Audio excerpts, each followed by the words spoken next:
Tonight, we're joined by the Attorney General of Texas, the Honorable Ken Paxton. Sir, welcome to Lindell TV. Thank you for joining us. I'm glad to do it. Thanks for having me.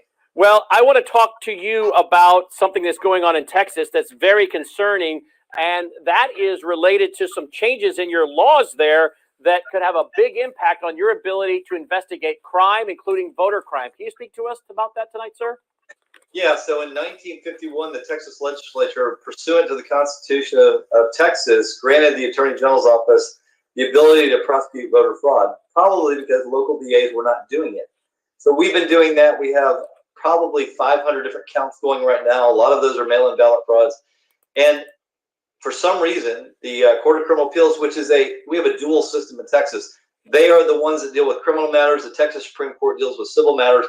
They overruled that 1951 statute, stopping me now and any future attorney general from prosecuting voter fraud, which means that local DAs in Travis County, which is Austin, Bexar County, which is San Antonio, Harris County, which is Houston, who have been put in place by George Soros, will put us in a position where we no longer prosecute voter fraud.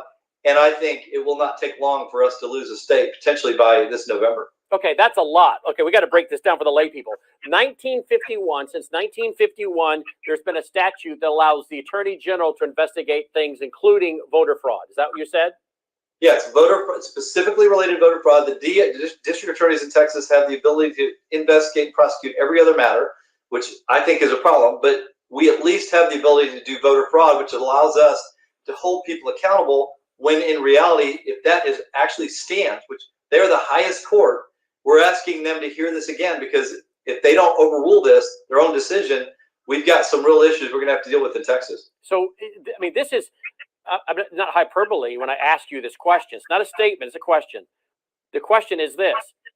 If this is allowed to stand, this could greatly end Texas as we know it, could it not?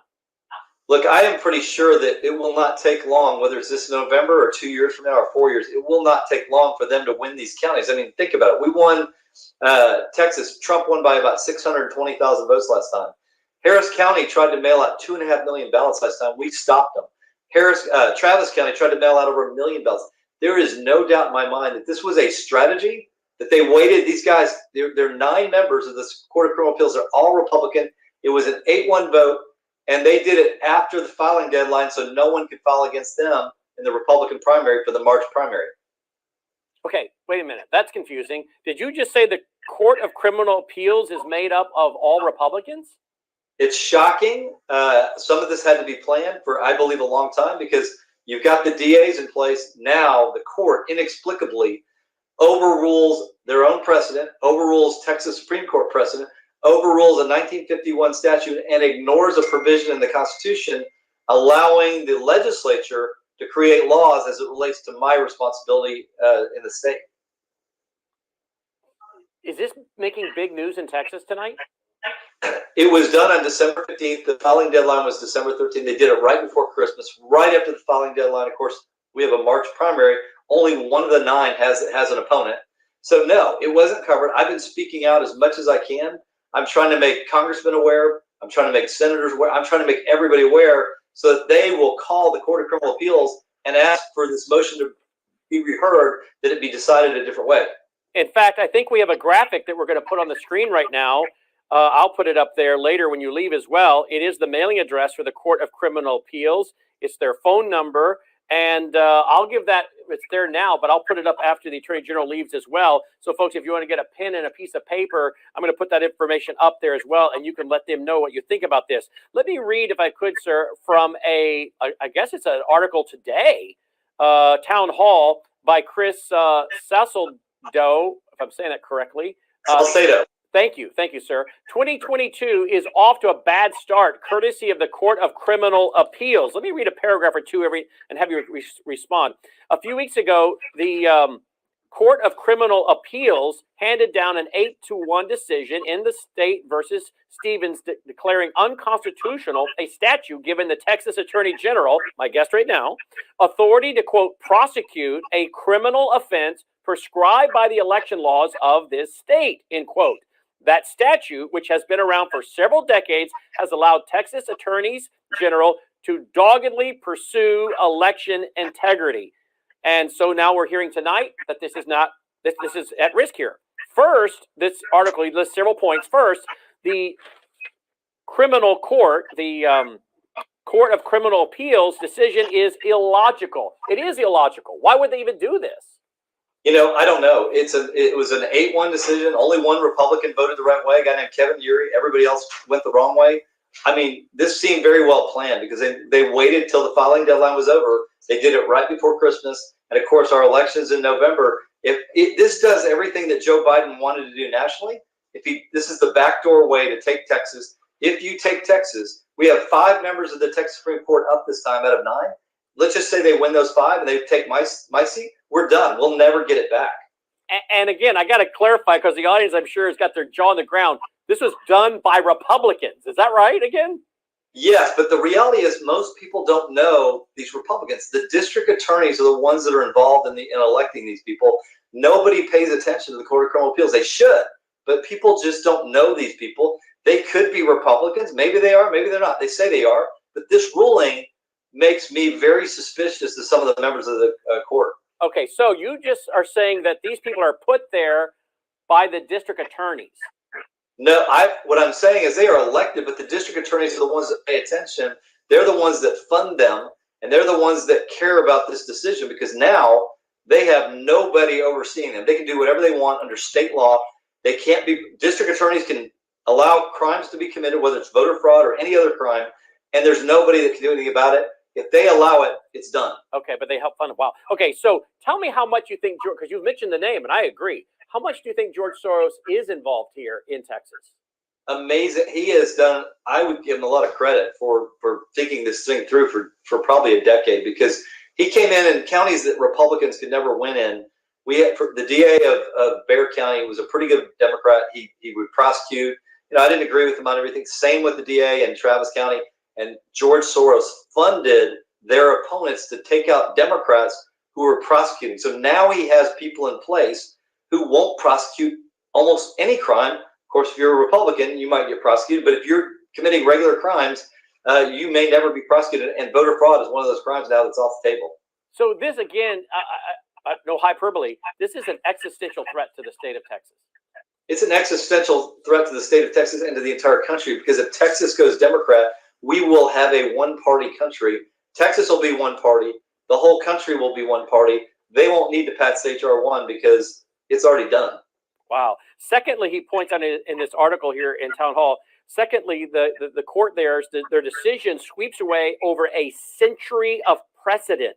If taken to its final conclusion, the court's sophomoric separation of powers analysis would strip the Texas Attorney General of power to litigate an apparently judicial function, any civil case in state court, and even throws into question the authority of the Attorney General to litigate in federal court as well, since that duty is not expressly assigned to any agency in the Constitution.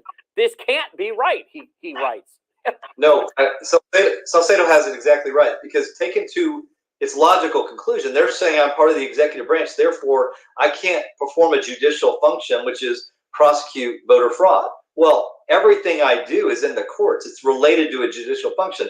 By their analysis, they should also strike down every lawsuit that I have, which is about 38,000 for the state of Texas. I would no longer be able to represent, or any attorney general, go into court because we're part of the executive branch. And according to their reasoning, we don't have the authority to do the judicial function, which means we can't represent the state of Texas on any case. Thirdly, the court's decision thwarts the will of the people of Texas as expressed through the legislature. Speak to that, please. So obviously the legislature passed this. There's a provision in the Texas Constitution that provides for my functions. One of the 4 things is, and such things as are required by law. Well, how are things required by law? The legislature requires them by law. And so they have basically said to the legislature, no more, that provision doesn't apply. You can't give the Attorney General any function that we don't allow. And then finally, he writes that the Court of Criminal Appeals, their decision is dangerous. By stripping the Attorney General of his rightful power to criminally prosecute violations of Texas's election laws, the court instead vests that authority exclusively with county and district attorneys. And there, of course, is the big rub. Because if those county and district attorneys are put there by George Soros, there will be no investigations into election fraud, will there, sir? No, and there'll be no prosecutions, which means that people will know in those counties. Those are the big urban counties, Houston, Dallas, San Antonio, and Austin, and others. They'll know, hey, look, it's open season on voter fraud. We just need to figure out how many votes we need, and we'll make sure we win all statewide elections. Eventually, that's where we're going. And so what do the citizens of America, because again, the reason this impacts all of us is because we're talking about a federal election, whether it's a federal election held in Wisconsin or Arizona or Michigan or Pennsylvania.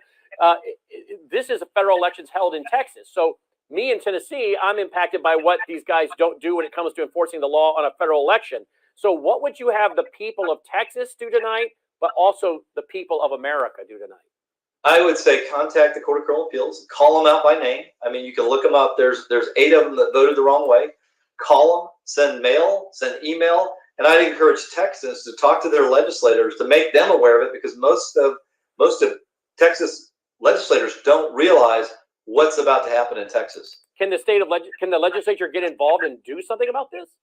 Well, I've asked for a motion to rehear. I'm giving them another chance. If not, we're going to have a special session, which I think has to be called before our next election. The governor would have to call it, and both houses would have to pass legislation giving me and maybe individuals civil authority to sue people for money damages, large money damages. And second, I would encourage them to pass another criminal statute and make the Court of Criminal Appeals strike it down again in against the will of the people and the will of the legislature.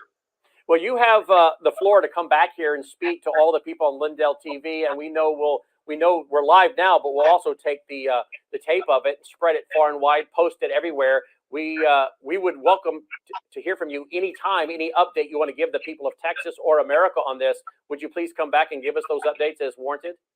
So, yeah, absolutely. This to me is, I mean, we're in, obviously fights with the federal government. We've got 26, I think, lawsuits against Joe Biden and overreach of constitutional powers. But this is the backdoor way to take America. And so every American ought to be concerned about that, but especially Texas voters. Absolutely. Well, thank you for, lifting up the clarion call tonight, making us aware of this, taking your time to be with us tonight and fighting the good fight. And please let us know how we can help. And we're going to put up the phone number and the address of that court once you've left tonight. So we're going to stay on this story. Hey, I really appreciate it. It means a lot, I think, to my state and really to the whole country. Well, thank you. Texas means a lot to us. Thank you. Thank you, sir. Have a good evening. You too, sir. That's the Texas Attorney General Ken Paxton checking in tonight. That is a big story, folks. This is big. Where are you hearing this tonight? I mean, this should be all over the place. George Soros, district attorneys, county attorneys. I mean, that's a shocking story. And we're going to stay on it. Let's in fact put up those numbers, Logan, if we could. Let's go ahead and do that. I wanted to do more of that when he was gone because I want to spend more of my time talking with him. But look at this. This is the Court of Criminal Appeals in Austin, Texas. There is the phone number. Let them know what you think of this. Be polite, be kind, assume your call is being recorded. So speak in nice, calm terms. Remember, the people answering the phone are just doing their job. So the folks answering the phones, they may even agree with you, but they've got to do their job, answer the phone. So be polite, be courteous. When you call tomorrow, I'm sure they're not open right now at 8:50 p.m. Central Time tonight, but write down the number, call them, express your concerns. You can get online. You can look up these members. And then I would ask those of you living in Texas to make sure your state legislature is aware of this. You just heard the Attorney General of Texas say that you and I know something that some of these folks in the state legislature of Texas don't know. They don't know what he just shared with us. So I would ask the folks of Texas to please make sure that you find at frankspeech.com by tomorrow morning, that interview you just saw will be posted at frankspeech.com. Would you grab the URL, the link to this standalone interview with the Attorney General of Texas, email it to all the state legislators, members of the state legislature there in Texas, particularly yours. And if you don't know who represents you in the House or who represents you in the Senate, it's not that hard to find out. with a computer today. You can just put in your address and find out who represents you in the House and the Senate. But be sure to send a link to this standalone interview with the governor, with the Attorney General of Texas, that will be posted tomorrow morning, Tuesday morning, at frankspeech.com. Send it to them in an email with a note saying, please watch this short interview with the Attorney General of Texas, and please get back to me as to what you're going to do about it to defend liberty in Texas and throughout America. I mean, are you serious? The Attorney General won't have the right to even investigate voter crimes? Now, I don't think there's anything wrong, frankly, with all of you tomorrow morning going to frankspeech.com and grabbing the URL and looking up online for the different members of the House and Senate and the state legislature there in Texas and sending it to them and saying, hey, I'm from Tennessee. Hey, I'm from Ohio. Hey, I'm from Michigan. I'm emailing you because as an American citizen, I'm concerned about voter fraud, and particularly federal voter fraud, because when there's voter fraud in any state, it impacts all of us when it comes to federal elections. So there would be nothing wrong with any of you grabbing the URL and choosing to send it to as many of the members of the state legislature of Texas as you can with a link to that interview you just saw. It's saying, please watch this. This needs to be rectified. This is, you heard him say, he said, look, I've got a lot of lawsuits, but this is the existential threat, not only to the future of Texas, the Republic of Texas, but to the country. Because again, we're talking about federal elections here. This is a big, big deal tonight, and we've been on it. We'll stay on it. Is de heer Klaus Schwab, oprichter en voorzitter van het World Economic Forum. En hij heeft ook een boek geschreven met als pakkende titel COVID-19, The Great Reset. En mijn vraag aan de demissionair minister-president is, hoe beoordeelt hij de inhoud van dit boek? De minister-president. Ik ken het boek niet, voorzitter. Maar ik zou de heer Vermeijeren willen adviseren om niet al te veel in al die conspiracy-theorieën. Ik kijk ze ook allemaal op YouTube. Ik vind het altijd fascinerend hoe dan uitgelegd wordt dat 9/11 niet heeft plaatsgevonden of dat het allemaal anders zit. Ontzettend knap in elkaar gezet. Maar het is meestal wat het is, een conspiracy-theorie. De heer Vermeijeren. Nou, het verbaast mij dat de eerste vraag die ik aan de heer Rutte stel sinds ik beëdigd ben als Kamerlid direct wordt beantwoord. Dank u wel, maar het verbaast mij dat die eerste vraag direct wordt beantwoord met een leugen. Ik heb namelijk een brief in mijn hand, die dateert van 26 november 2020. En dat is een brief van de heer Rutte aan de heer Klaus Schwab, waarin hij de heer Schwab bedankt voor het toezenden van zijn boek. En dit noemt een hoopvolle analyse voor een betere toekomst. Zou de heer Rutte nog even kunnen graven in zijn geheugen? Het is nog geen half jaar geleden, dus ik weet niet hoe lang uw herinneringen actief blijven. Maar waarschijnlijk is dit nog wel ergens op te graven. En mijn eerste vraag opnieuw te beantwoorden en nu eerlijk, alstublieft. Nou, het eerlijke antwoord is dat dat een nette brief is. Waarin je helaas niet alle boeken die je toegestuurd krijgt van kaft tot kaft kunt lezen. Maar wel degene die je toestuurt een vriendelijke brief wil terugsturen. Nou, dan zegt de heer Rutte dus eigenlijk dat hij niet heeft gelogen tegen mij, maar tegen de heer Klaus Schwab. Maar laat ik dan hier direct alsnog de vraag stellen. De heer Klaus Schwab, die pleit in zijn boek voor het resetten van onze wereld, om onze nationale parlementaire democratie te vervangen door een globale technocratie. Hij pleit ervoor dat er een einde komt aan privébezit. En de heer Rutte is er kennelijk niet eens van bewust dat hij dit een hoopvolle boodschap voor een betere toekomst heeft genoemd. Hoe is het mogelijk dat de heer Rutte een waardeoordeel hecht aan een boek met een neocommunistische boodschap, terwijl hij dat boek niet eens gelezen heeft? Dank u wel, de minister-president.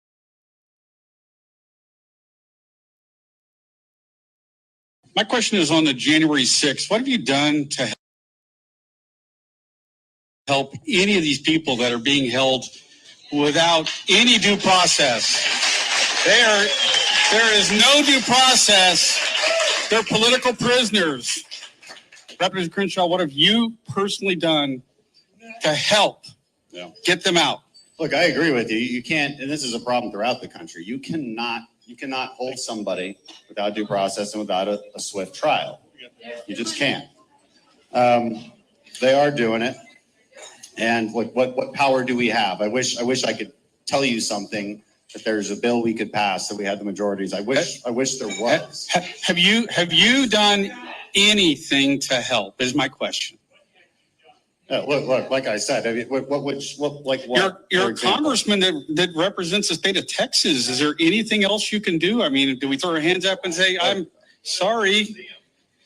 I mean, if I went and saw them, that would gain a lot of attention for me and do nothing for them.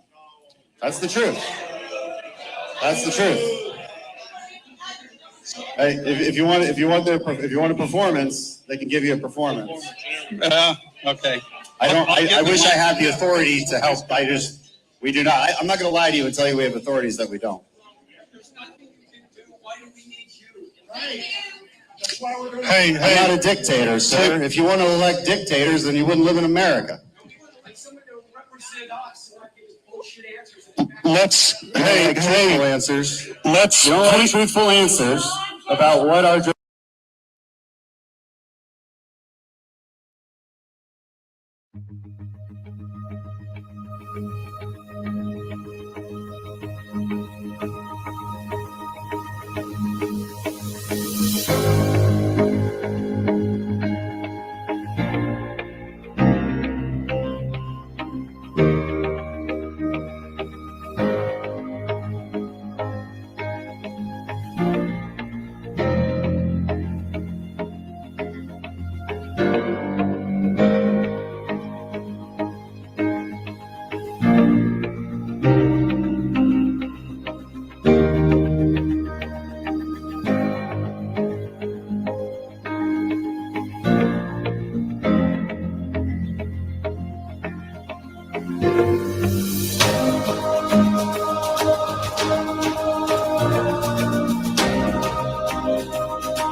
When Napoleon lay at Bologna for a year with his flat-bottomed boats and his grand army, he was told by someone, "There are bitter weeds in England." There are certainly a great many more of them since the British Expeditionary Force returned. So I have, myself, full confidence that if all do their duty, if nothing is neglected, and if the best arrangements are made as they are being made, we shall prove ourselves once more able to defend our island home, to ride out the storm of war, and to outlive the menace of tyranny, if necessary, for years, if necessary, alone. At any rate, that is what we are going to try to do. That is the resolve of His Majesty's government, every man of them. That is the will of Parliament and the nation. The British Empire and the French Republic, linked together in their cause and in their need, will defend to the death their native soil, aiding each other like good comrades to the utmost of their strength. Even though large tracts of Europe and many old and famous states have fallen or may fall into the grip of the Gestapo and all the odious apparatus of Nazi rule, we shall not flag or fail. We shall go on to the end. We shall fight in France. We shall fight on the seas and oceans. We shall fight with growing confidence and growing strength in the air. We shall defend our island, whatever the cost may be. We shall fight on the beaches. We shall fight on the landing grounds. We shall fight in the fields and in the streets. We shall fight in the hills. We shall never surrender.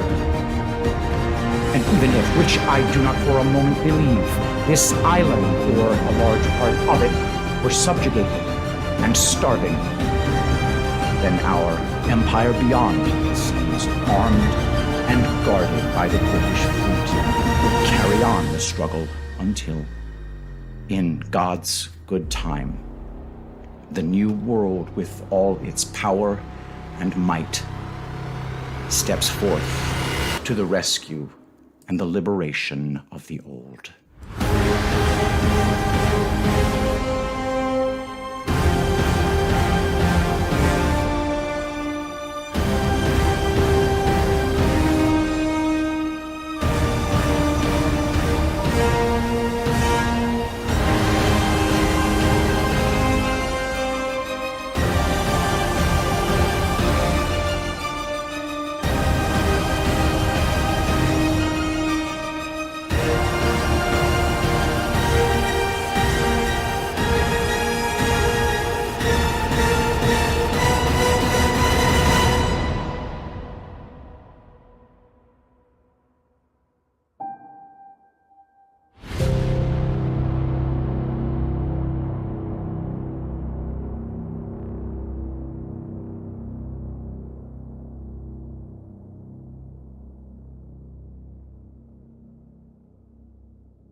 LGB.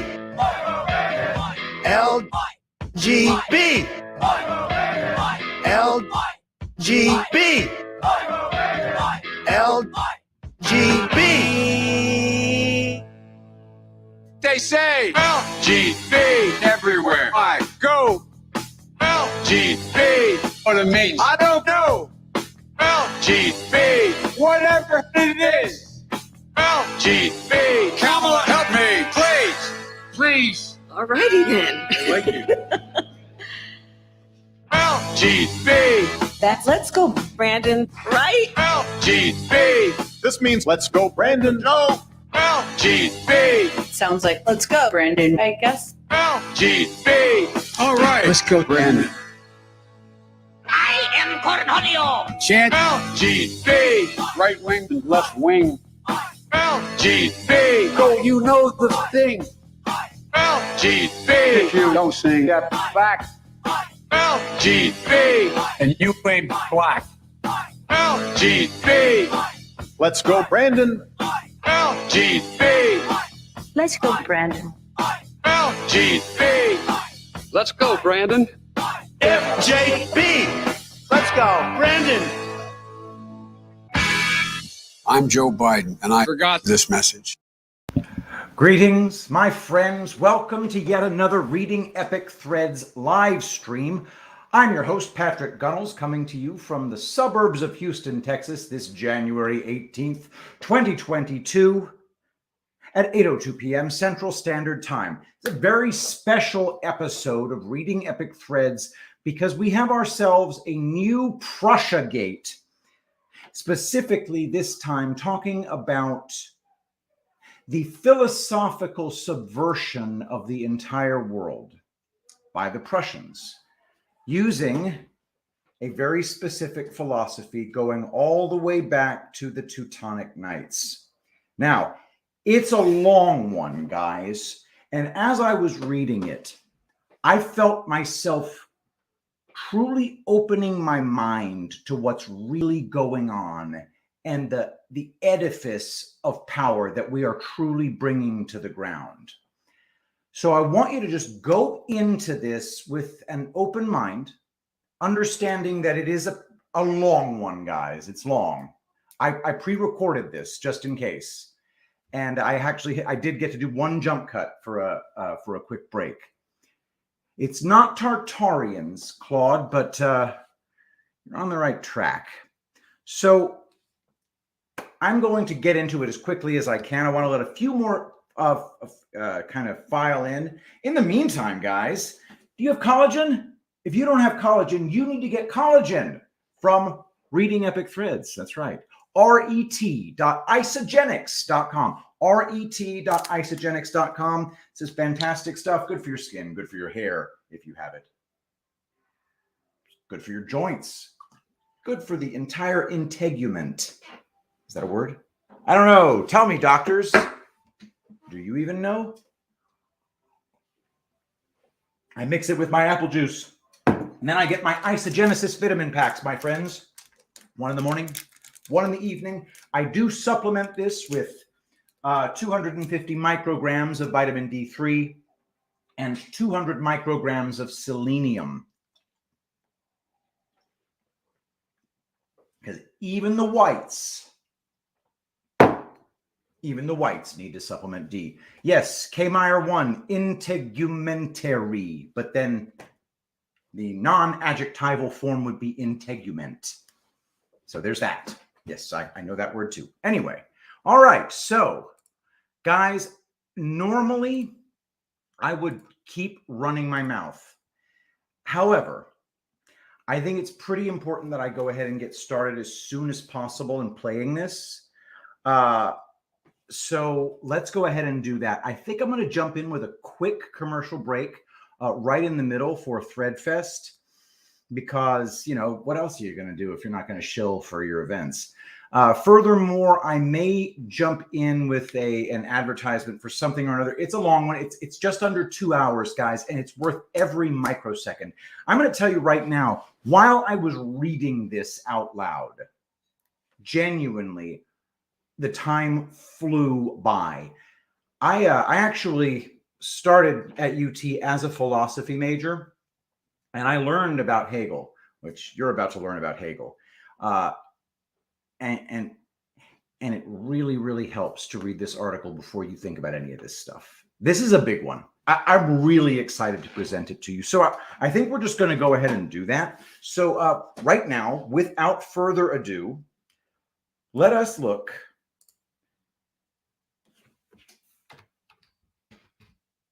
at the next episode, Prussiagate.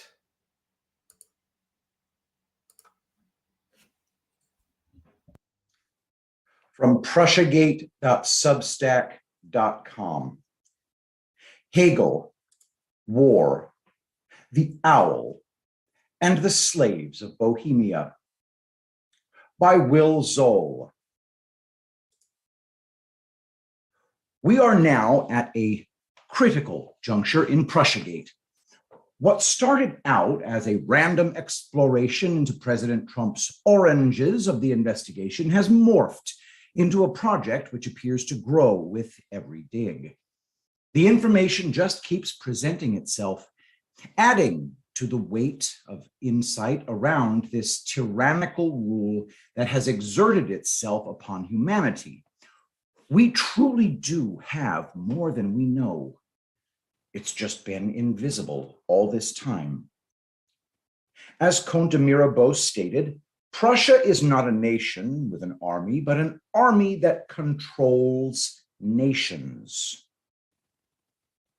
In this investigation, we shall try to unpack the philosophy behind the Prussian army. We are in a psychological battlefield that is invisible to many.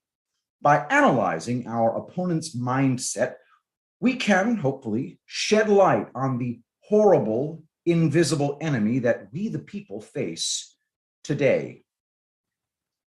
President Trump, the man who clearly stated we were in a war, asked us to think about the horrible invisible enemy. That is hopefully what we will achieve in this post.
Hi, guys. It would appear that I forgot to put on the setting that allows me to share the audio portion of the page that I'm looking at. Now I'm getting texts telling me no sound. I know no sound, guys. I saw that. So what I'm going to have to do is I'm going to have to play this video as a separate thing, and then I'm going to have to skip over the videos because they're not going to have sound. We'll trust me, you don't need to watch the videos. All right. So I'm going to remove this. Sorry about this, guys. Glad I was here monitoring. That would have annoyed the hell out of everybody. All right. Here we go.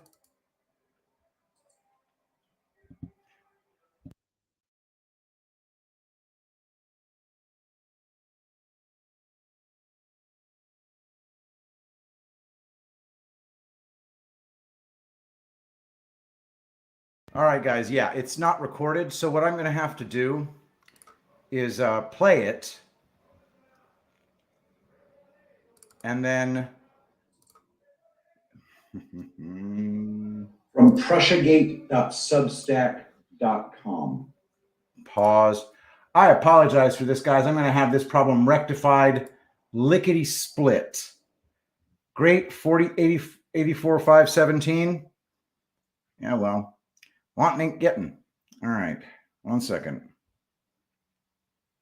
The videos are not important. They are a small portion of what we're talking about here. All right. Share screen window. There we go.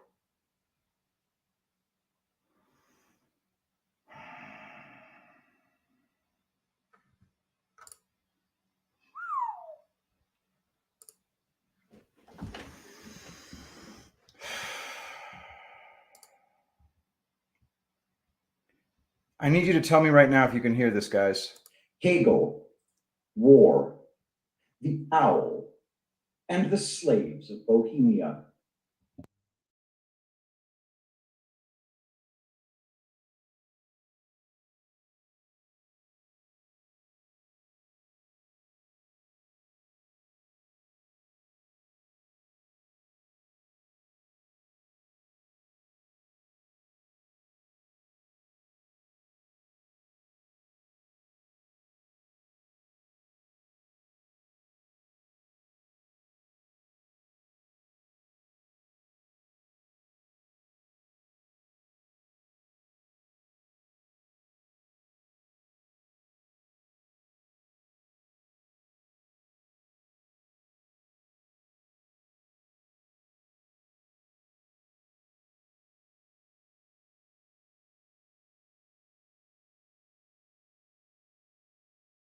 Teutonic Knights and the pagan Prussians they had conquered.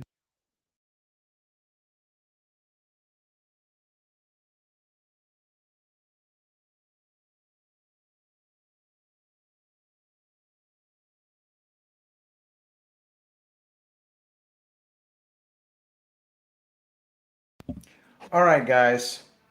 So what I'm going to have to do is, you know something? I don't have a solution for this. I don't have a solution for this because I can't play the videos and I don't know how to roll it forward when I'm sharing the video. I'm going to have to do something about this. Okay.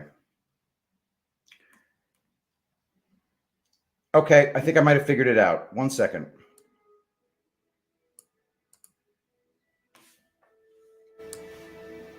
The Teutonic Knights. All right, guys, this is what I'm going to have to do. I'm going to have to skip over the videos and everything else is going to work just fine. Okay? All right. Yes, Lily Bean 33, we can watch mute video, but I'm going to skip over the muted video. Okay? It's all fixed now. I figured it out. Prussia. About war. As we have established from the beginning, Prussian Kultur was all about war. The House Hohenzollern ruled Prussia from its inception. The name Prussia, however, had nothing to do with the original lands they ruled.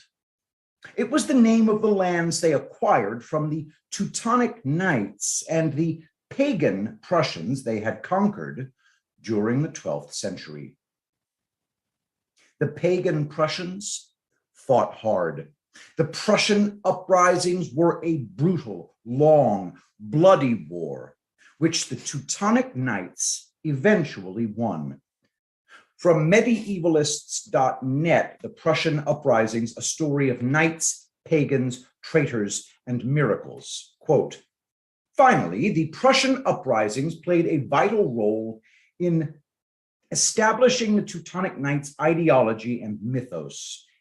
It should be unsurprising that the dramatic events that unfolded in these rebellions impacted the mentality of Teutonic Knights well beyond the memory of the actual participants.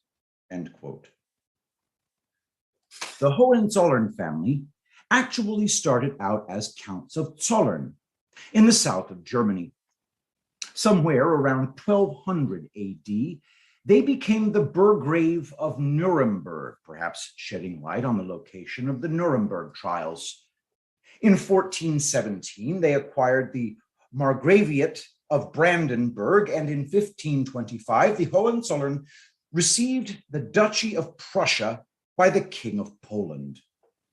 As you can see on the map, it is not near Germany, but rather on the Baltic in northeastern Poland. Albert of Prussia, from the House of Hohenzollern, became the last Grand Master of the Teutonic Knights and the Duke of Prussia. When Albert took over the Order of the Teutonic Knights, the House of Hohenzollern had access to the secrets and militant methods of the order. So impressed by the brutal ways the Teutonic Knights ruled and controlled their deplorable pagan peoples, the Hohenzollerns decided to name their growing empire after the lands the Knights had conquered. Not Zollern, where they originated, Nuremberg, Brandenburg, or even Teutonia. They chose the name Prussia, the land they had conquered.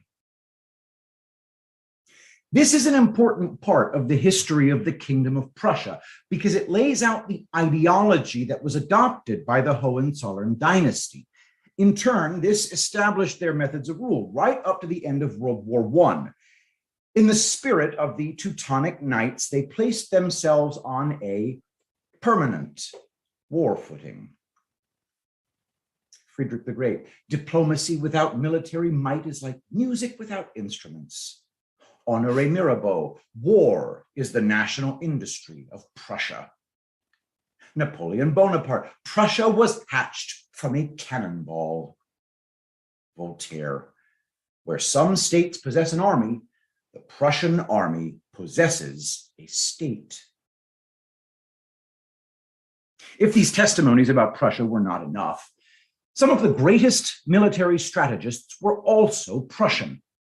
Napoleon was glad he would never face Frederick the Great in battle. Gentlemen, if this man were alive, we would not be standing here today, said Napoleon Bonaparte at the tomb of Frederick the Great. There was also Karl von Clausewitz, a famous Prussian general who wrote the book Vom Krieg, about war. It is considered one of the best books on the study of war. The Prussian way of life was all about war. Great lengths were being taken to understand, infiltrate, and then conquer foreign nations. If those lands were not yet under Prussian control, they were the enemy. This is important as we introduce the man responsible for the radical ideologies of hundreds of millions of people since the 1800s. That man is Georg Wilhelm Friedrich Hegel. Hegel. So much has been written about Hegel. From the perspective of Prussiagate, we are interested in Hegel's role in creating the invisible army that infiltrated and subverted almost every part of America and the Western world at large. In Prussian Origins of Modern Education, we showed how the education system today was modeled off Prussia.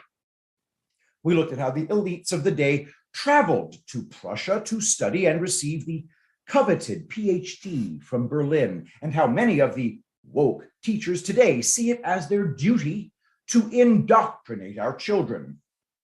If there is any doubt about Prussia's approach to education, Johann Fichte, Hegel's predecessor at the University of Berlin, makes the point very clear. Johann Gottlieb Fichte, quote, "Education should aim at destroying free will, so that after pupils are thus schooled, they will be incapable throughout the rest of their lives of thinking or acting otherwise than as their schoolmasters would have wished," end quote. In Prussian Origins of Marxism, we showed how Karl Marx's mentor and teacher Bruno Bauer was taught directly by Hegel and was the leader of the Young Hegelian Society. We also presented evidence that supports the assertion that Karl Marx was not a communist revolutionary at all, but a spy for the Prussian kingdom. In Prussian Weaponized Philosophy, we showed how Phi Beta Kappa was used to infiltrate American universities and later to become the selection criteria for elitists who were aligned to the Prussian cause. Phi Beta Kappa, translated as being governed by knowledge, morphed into other secret societies. The Alfalfa Club was one such evolution.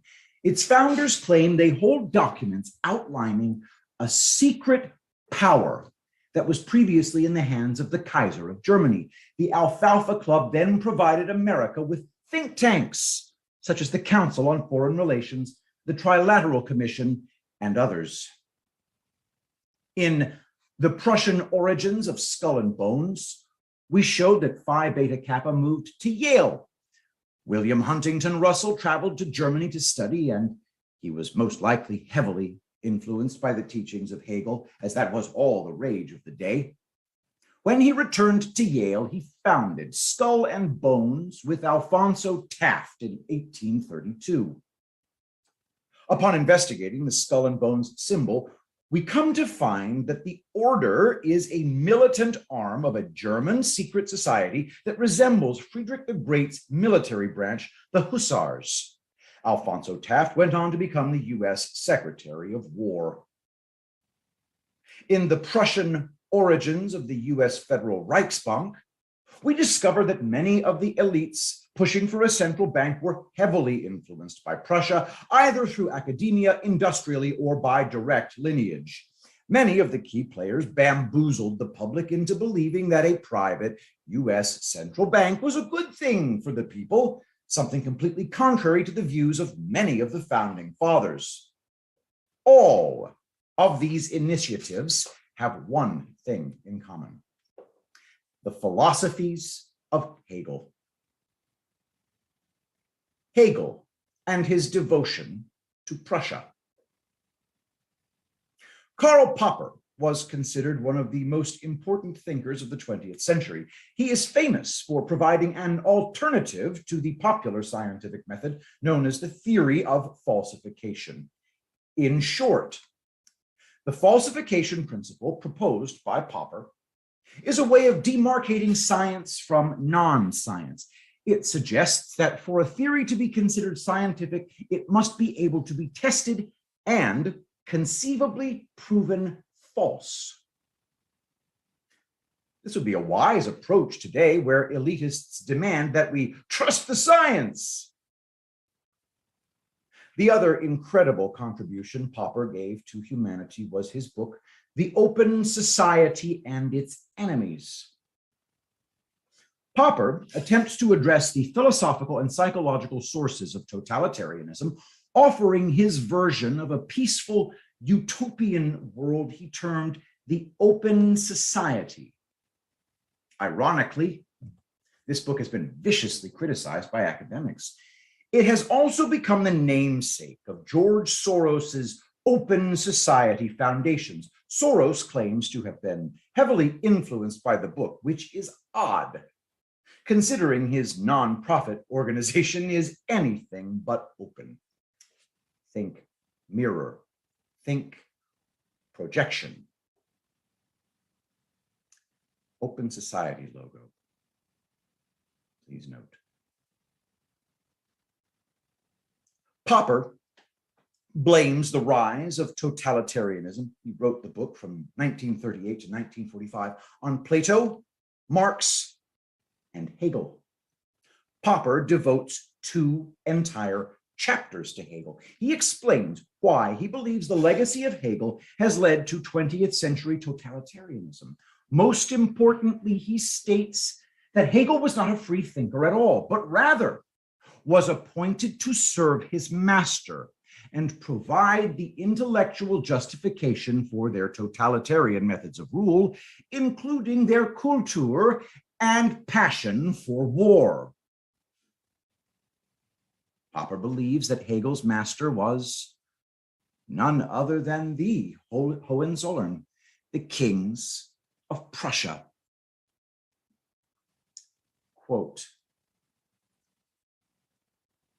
returning to the problem of Hegel's political motives, we have more than sufficient evidence to suspect that his philosophy was influenced by the interests of the Prussian government within which he was employed.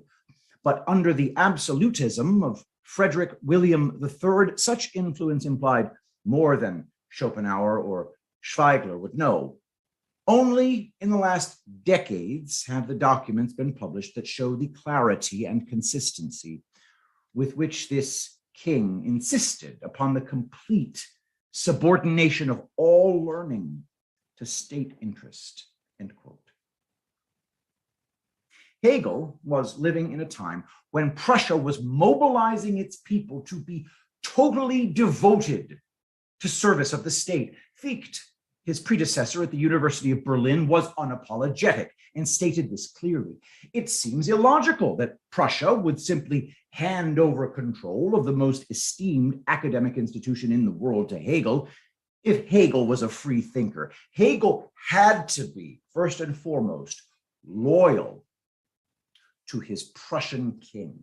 Back to Karl Popper. Quote, my assertion is that Hegel's philosophy was inspired by ulterior motives, namely, by his interest in the restoration of the Prussian government of Friedrich William III, and that it cannot therefore be taken seriously.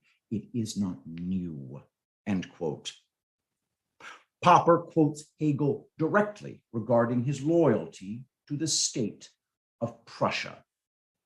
Quote, this is the message of Plato, of Frederick William's Prussianism, and of Hegel. Quote from Hegel, the universal is to be found in the state, Hegel writes. The state is the divine idea as it exists on earth. We must therefore worship the state as the manifestation of the divine on earth, and consider that if it is difficult to comprehend nature, it is infinitely harder to grasp the essence of the state. The state is the march of God through the world.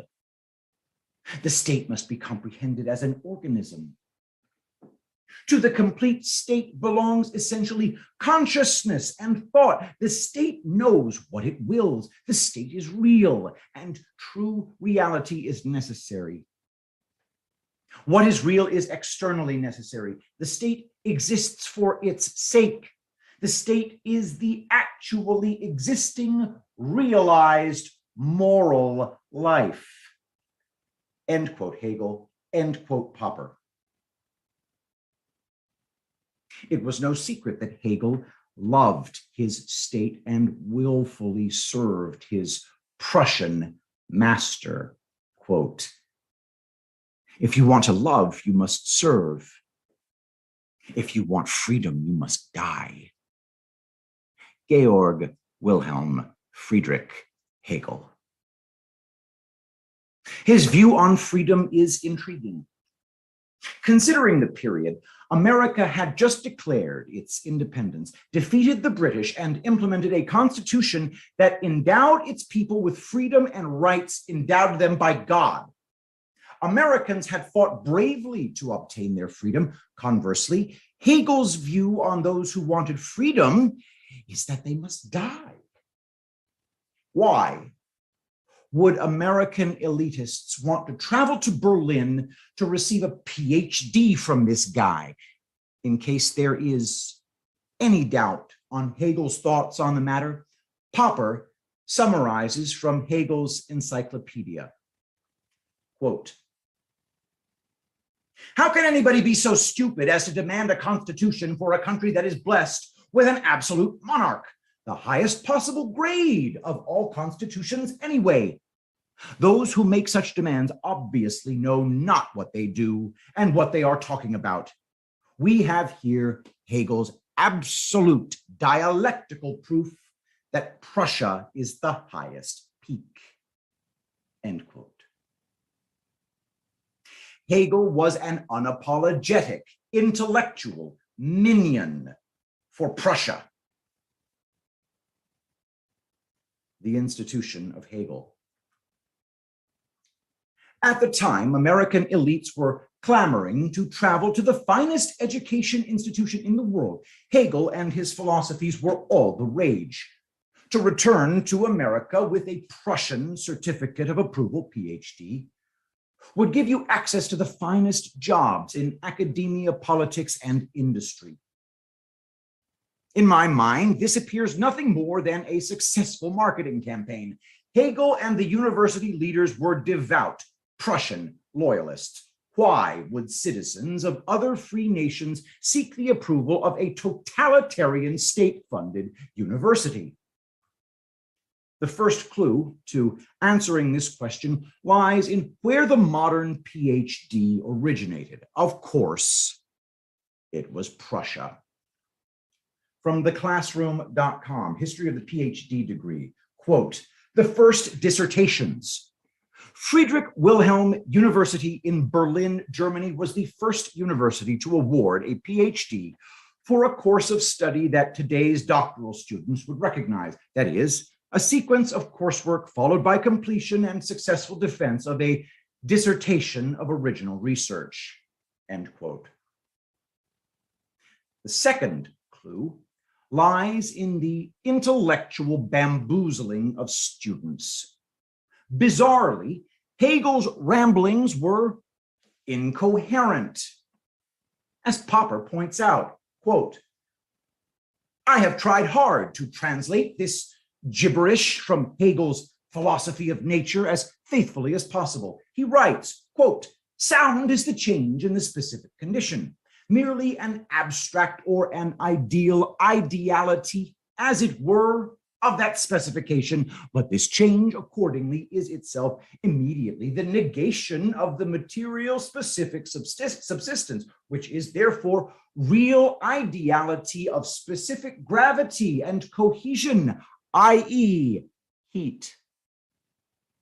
The heating up of sounding bodies, just as of beaten or rubbed ones, is the appearance of heat, originating conceptually together with sound, end quote. The question arises whether Hegel deceived himself, hypnotized by his own inspiring jargon, or whether he boldly set out to deceive and bewitch others. I am satisfied that the latter was the case, end quote. Just in case you were doubting Popper's view, one of Hegel's contemporaries of the day, Arthur Schopenhauer, appears to be the only man at the time brave enough to point out that Hegel was a nut job. Quote, Hegel, installed from above by the powers that be, as the certified great philosopher, was a flat-headed, insipid, nauseating, illiterate charlatan who reached the pinnacle of audacity in scribbling together and dishing up the craziest, mystifying nonsense.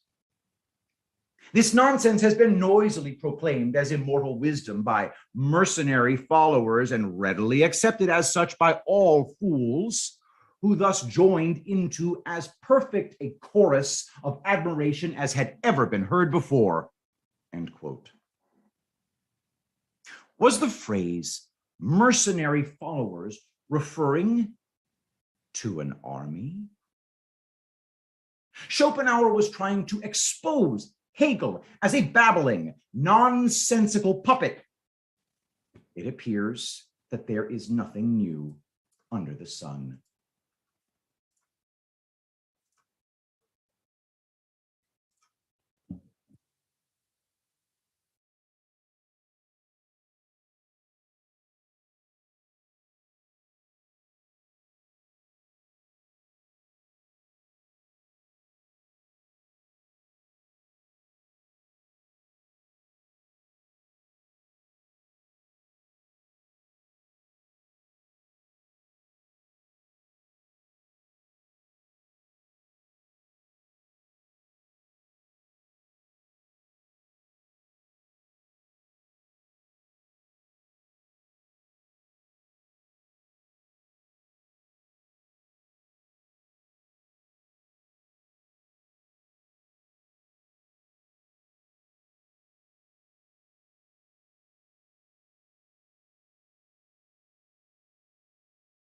To go into those neighborhoods, all those congressmen were like,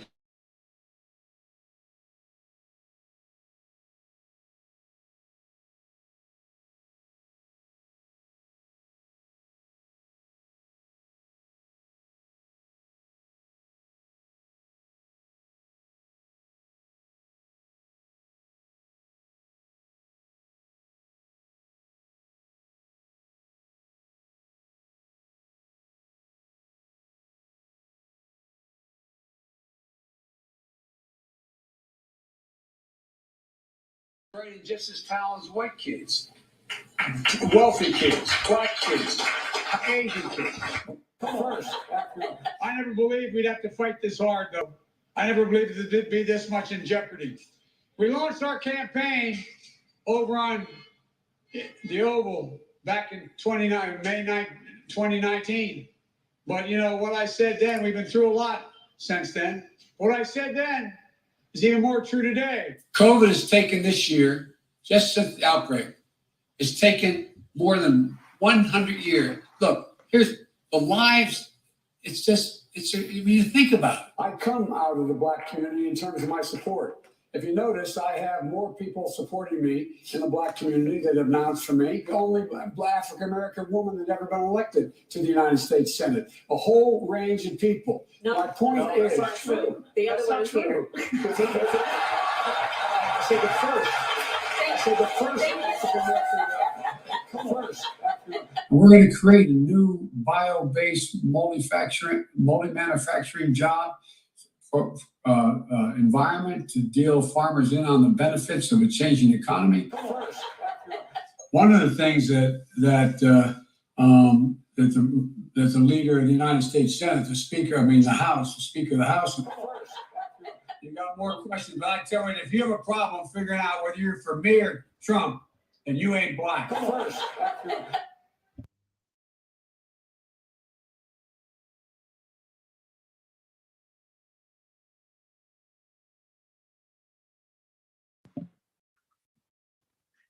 If Hegel was appointed by Prussia to espouse the will of the state, and much of what he stated was incoherent babble, why was he remembered as a great philosopher?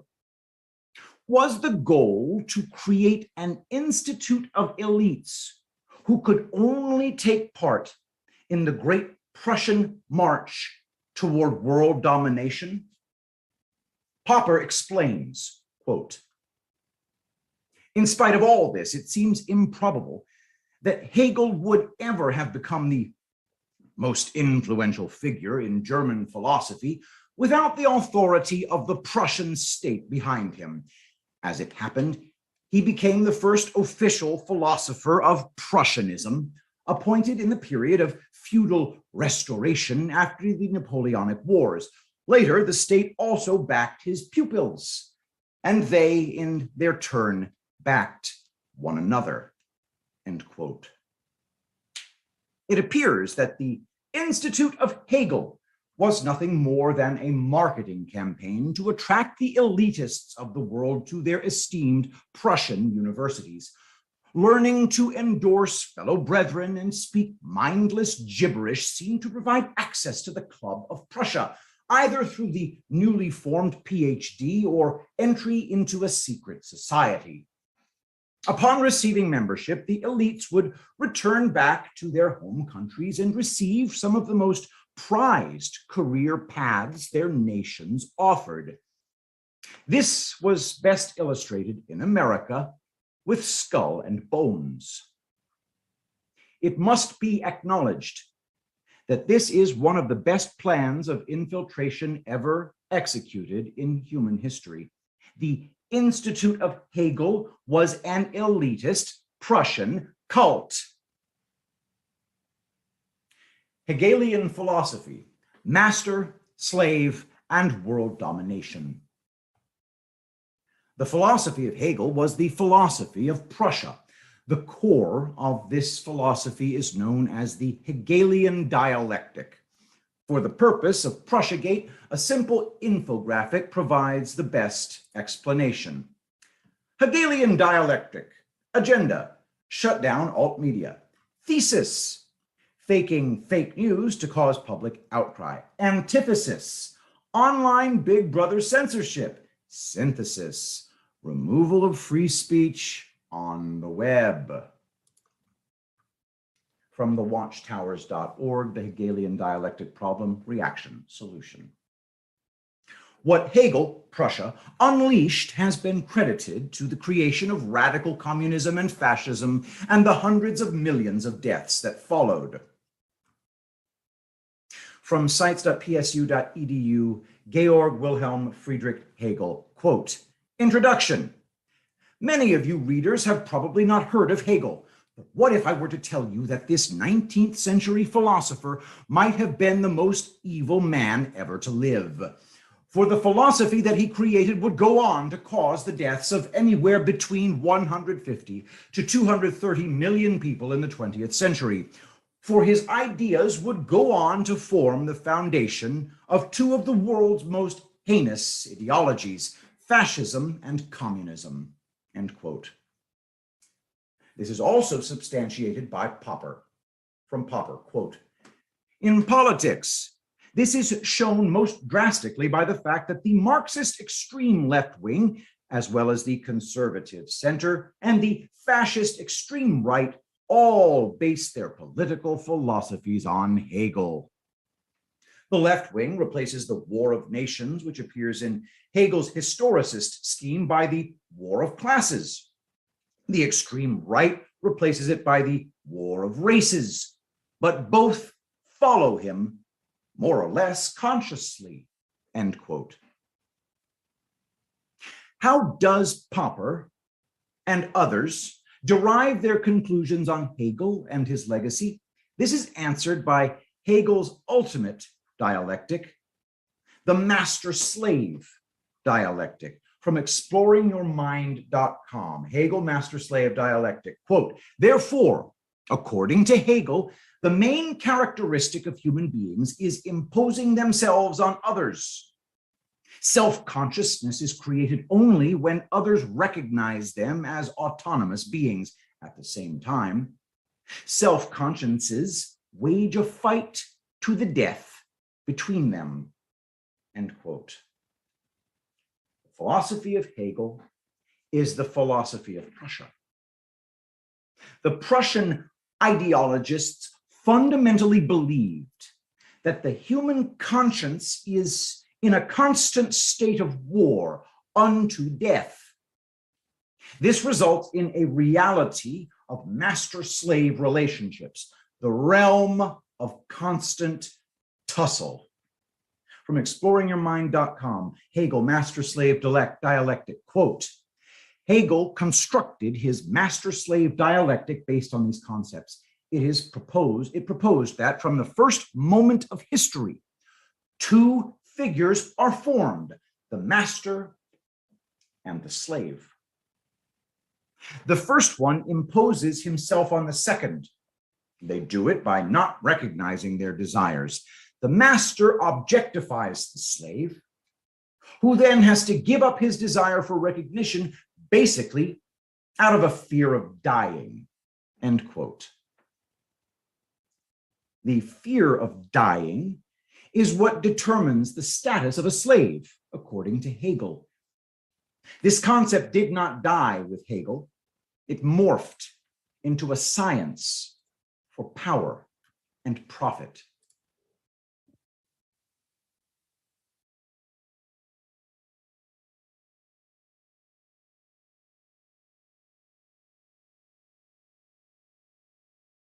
The witch doctrine, I've gotten you frightened of witches, then I gain power, I gain prestige, as soon as I gain money. Fear-mongering is a technique that has benefited many people over the ages. Politicians sometimes gain by, if it's not for me, the world's going to fall apart, give us power. Environmentalists, we're the groups, we're the only ones who can guide civilization forward. We're going to run out, we're going to lose, we're going to have. They frighten people. Fear-mongering can sometimes affect people's behavior, and if you know what that behavior change might be, you can sometimes profit by the fears of others.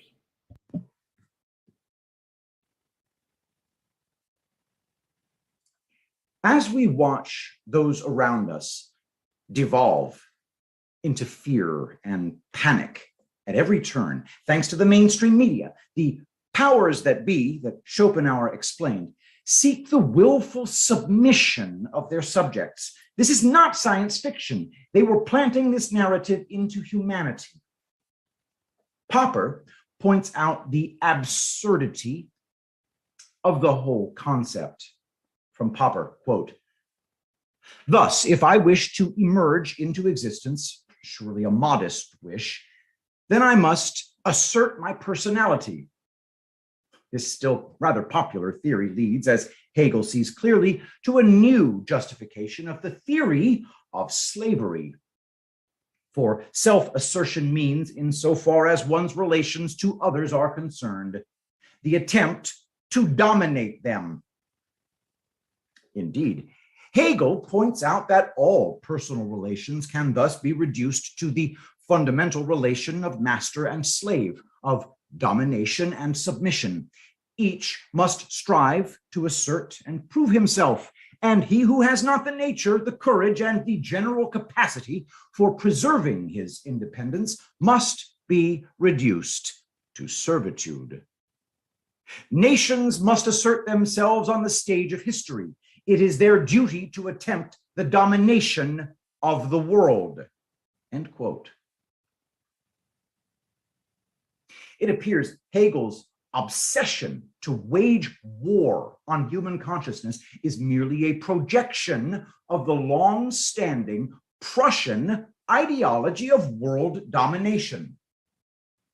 Hegel had lured the mind of the world into the ultimate war, a war for the mind. Today, the panic merchants of the mainstream media have led many to live in a state of fear. The nature of the Hegelian war is for your enemy to submit to fear. President Trump stated, "We were attacked like never before, not since 1917. Was he referring to the weapon of fear? Hegel and war. How did the Hegelian dialectic lead to a rise of extreme communism and fascism? Simply put, Hegel believed that the world needed to be in a continual state of flux in order for the state to progress. That flux would best be achieved by war. War is progress, peace is stagnation. Georg Wilhelm Friedrich Hegel.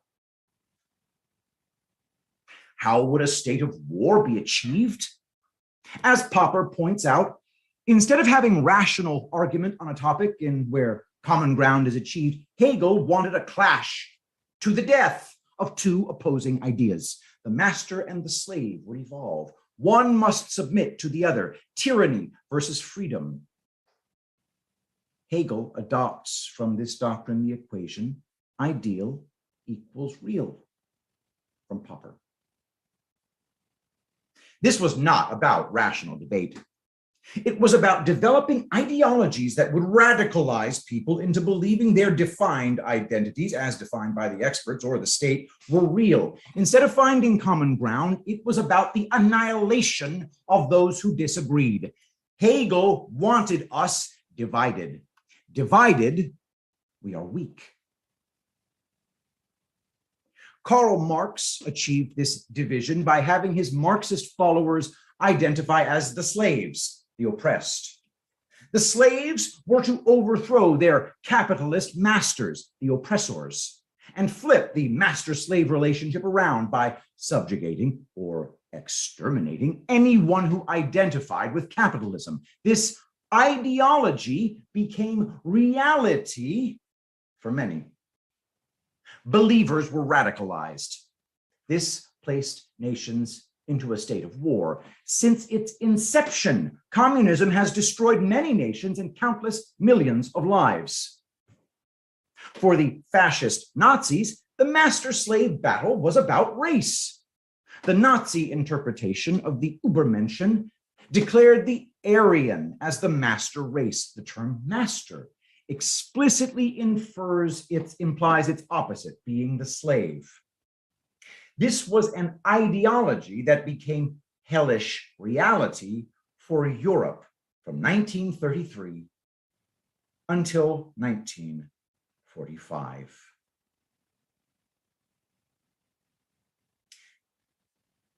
The hatred and wars fought between communist and fascist armies left a trail of destruction beyond anything seen in human history.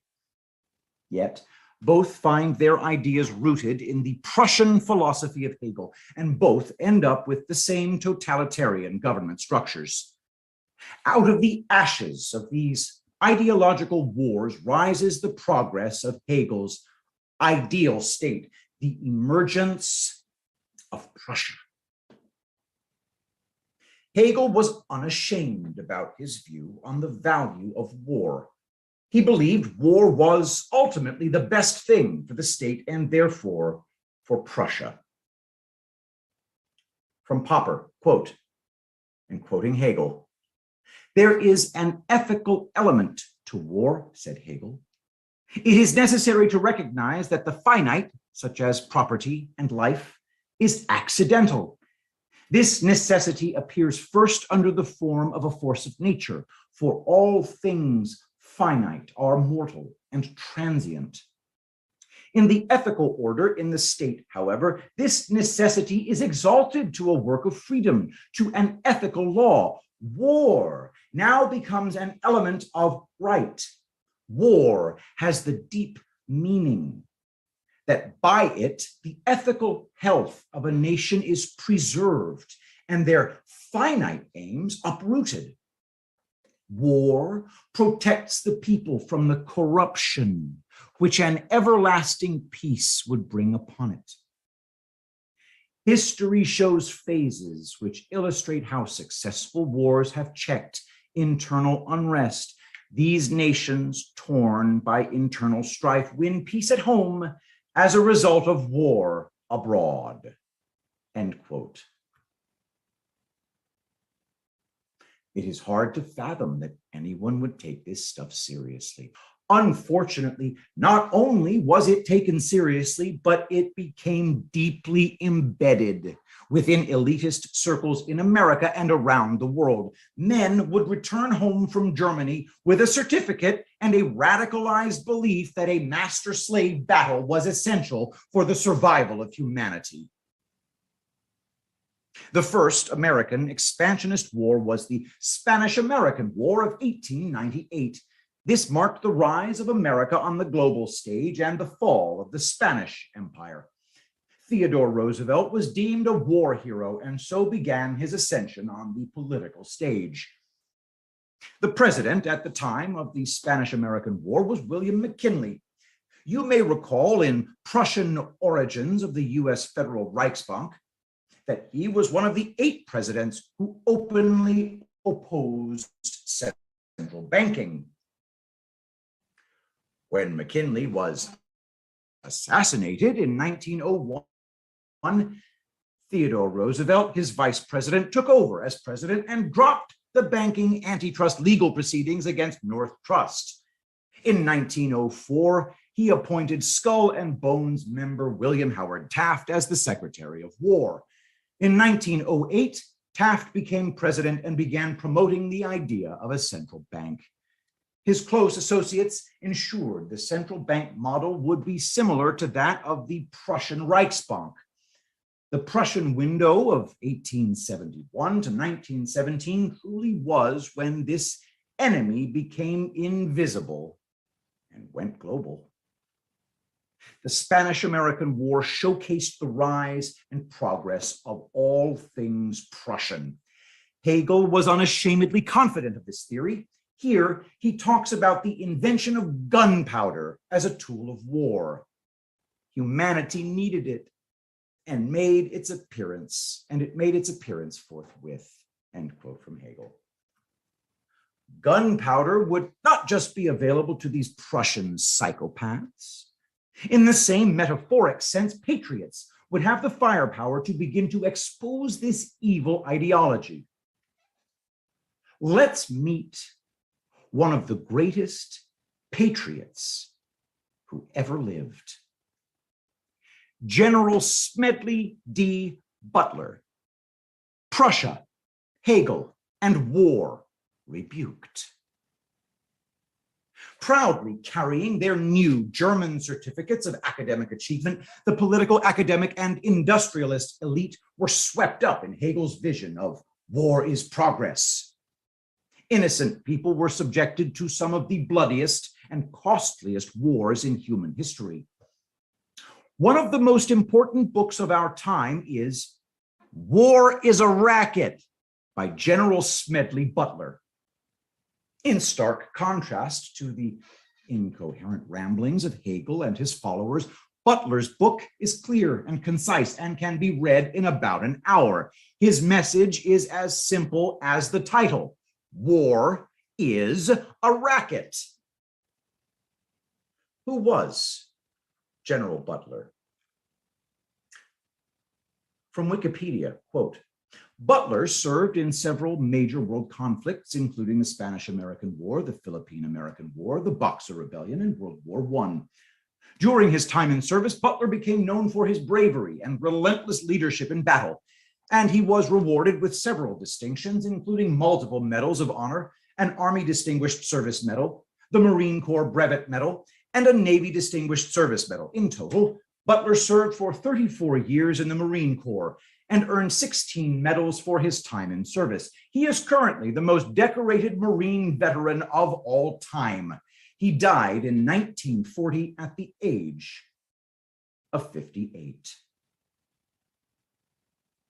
The guy is a no-nonsense patriot. Besides his book, he is most famous for exposing a coup, a plot to overthrow President Franklin D. Roosevelt and install a fascist government. From ArcadiaPublishing.com, Smedley Butler and the 1930s plot to overthrow the president. Quote, in 1934, a colossal plane reached the American news media, there had been a plot to overthrow President Franklin D. Roosevelt in favor of a fascist government. Supposedly in the works since 1933, the claims of the conspiracy came from a very conspicuous and reliable source, Major General Smedley Butler, one of the most decorated war heroes of his time. Even more unbelievable were his claims of who was involved in the plot.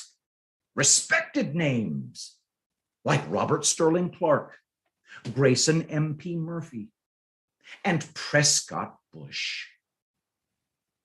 While news media at the time mocked Butler's story, recently discovered archives have revealed the truth behind Major General Butler's claims. End quote.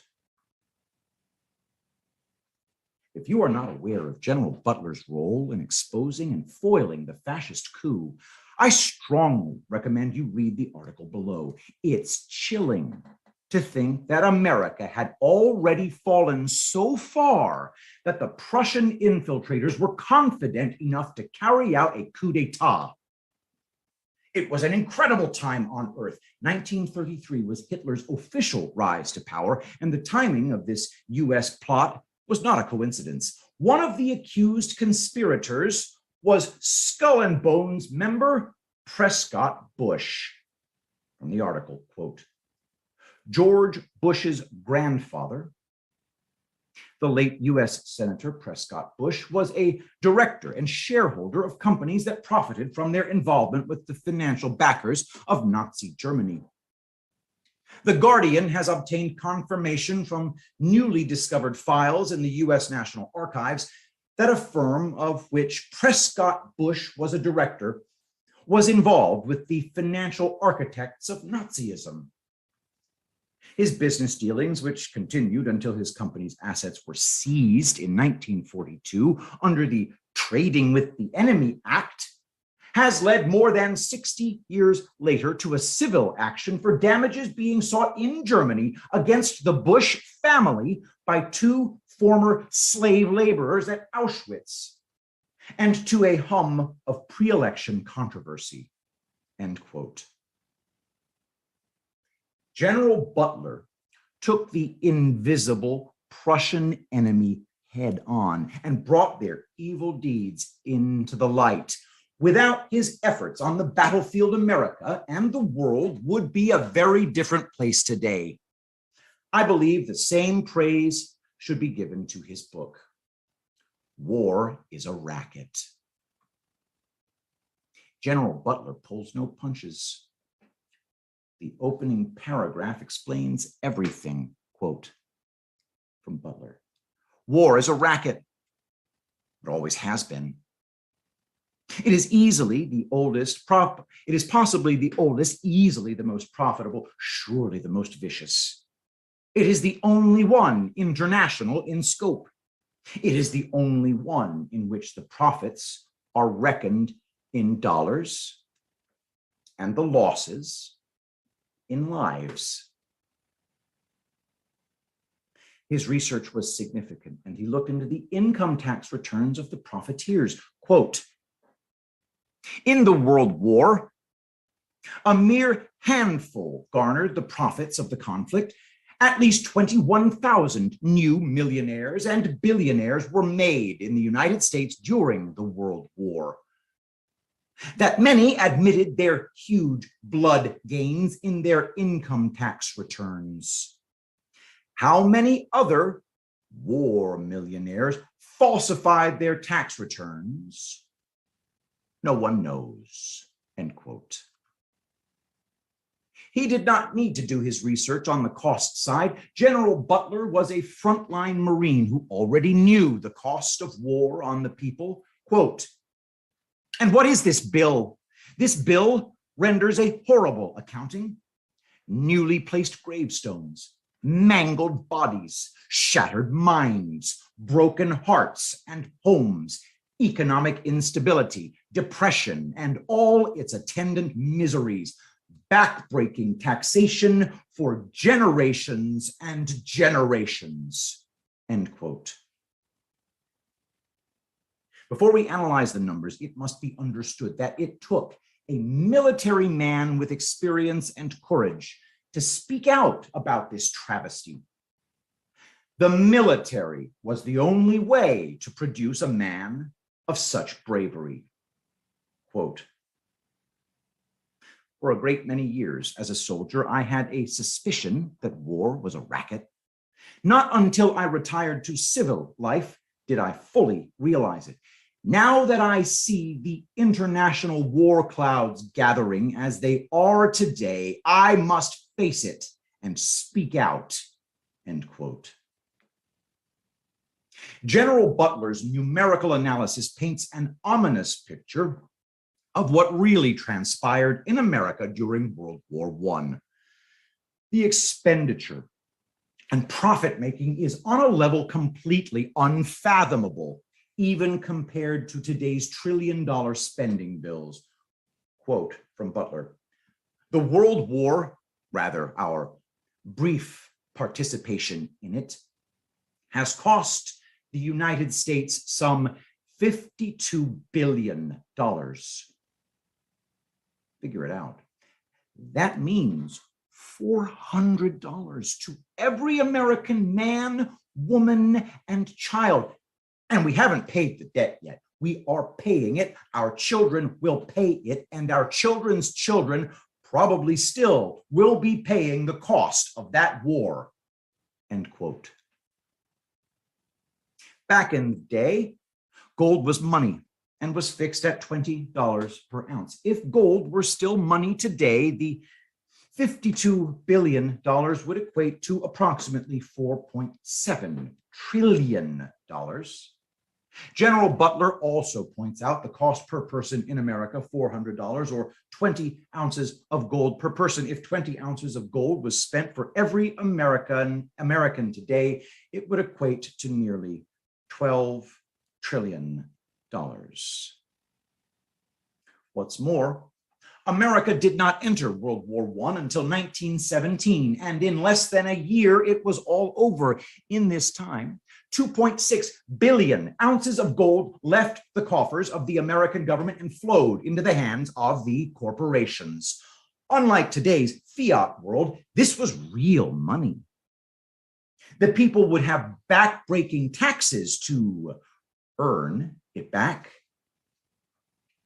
President Trump was correct when he said, not since 1917 had America been so badly attacked.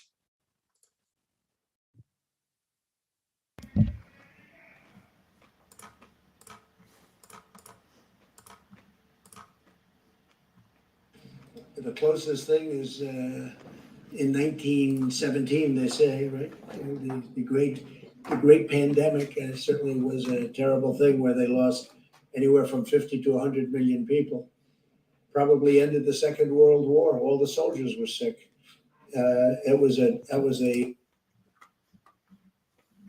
General Butler provided the financial numbers of specific corporations as detailed from their tax returns pre-World War I and during World War I.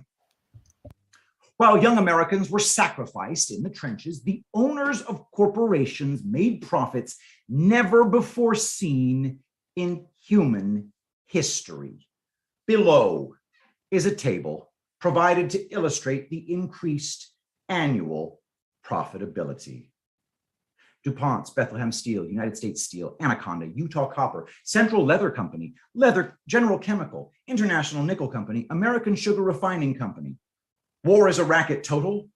Well, pre-World War I, $139 million. Post-World War I, $508 million, 363% increase. While we, the people, shoulder the burden to pay back the debt incurred from this racket, the real cost is far greater. Quote, but the soldier pays the biggest part of the bill.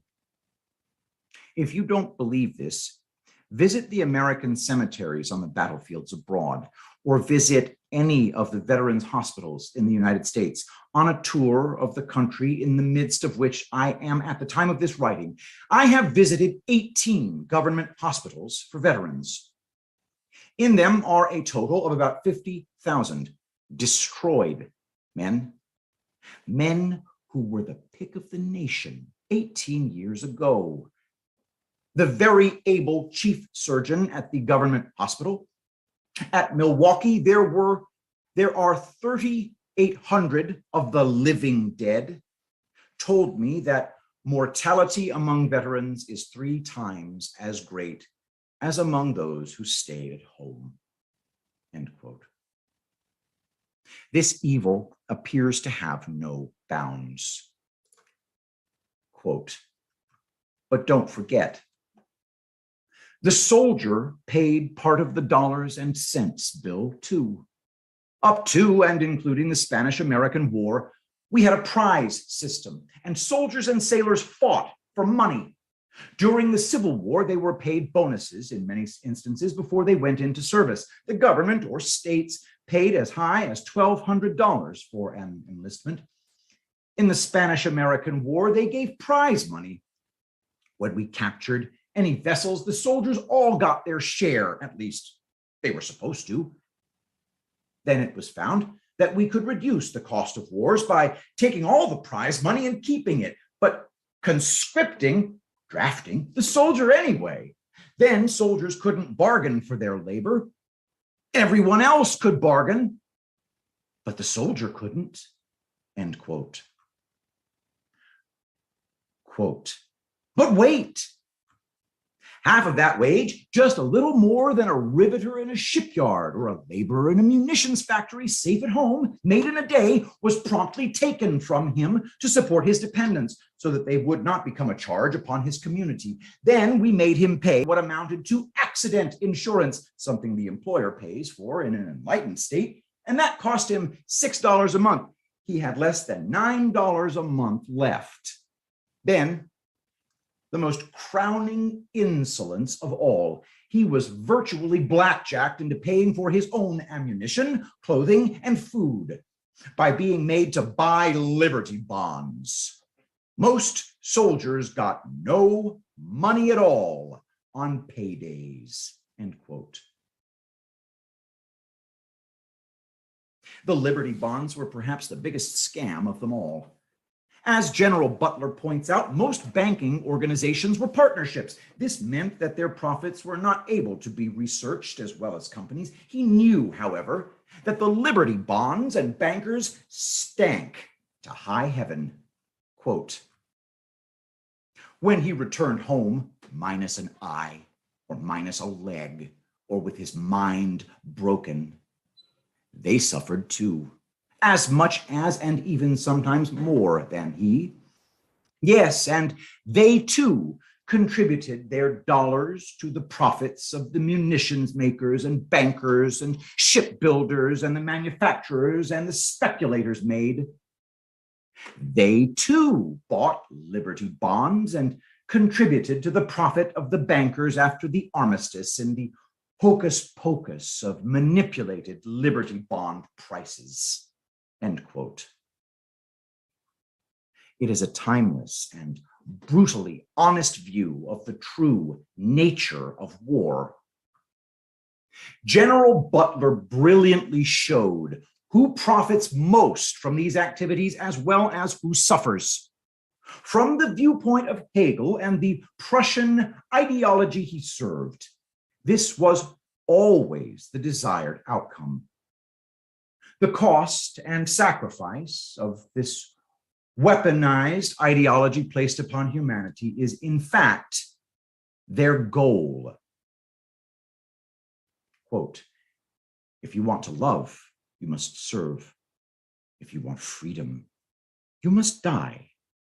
Georg Wilhelm Friedrich Hegel. None of these huge corporate profits would have been possible without the centralized banking system established in 1913. The Federal Reserve streamlined the US government's ability to mobilize debt into private corporations, who in turn were happy to supply the government with whatever they required, for a heavily marked up price, of course. Quote, still another had the brilliant idea that colonels shouldn't ride in automobiles, nor should they even ride on horseback. One has probably seen a picture of Andy Jackson riding in a buckboard. Well, some 6,000 buckboards were sold to Uncle Sam for the use of colonels. Not one of them was used, but the buckboard manufacturer got his war profit. The shipbuilders felt they should come in on some of it too. They built a lot of ships that made a lot of profit, more than $3 billion worth. Some of the ships were all right, but $635 million worth of them were made of wood and wouldn't float. The seams opened up and they sank. We paid for them though, and somebody pocketed the profits, end quote.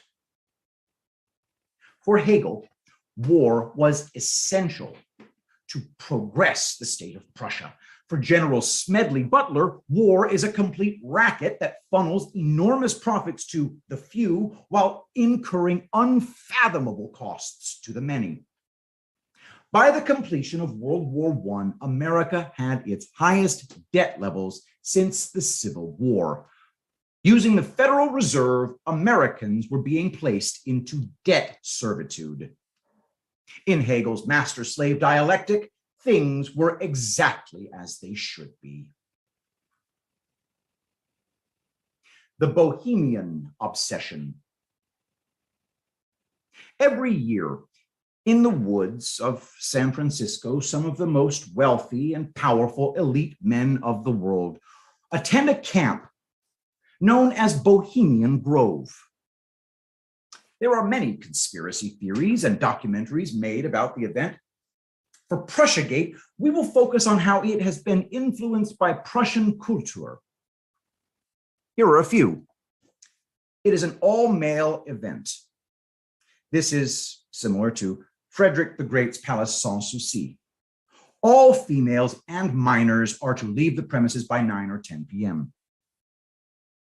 Second, there is pageantry, theater, and some cross-dressing. Again, similar to Sans Souci. The men are engaging in activities they would otherwise not perform in the public eye.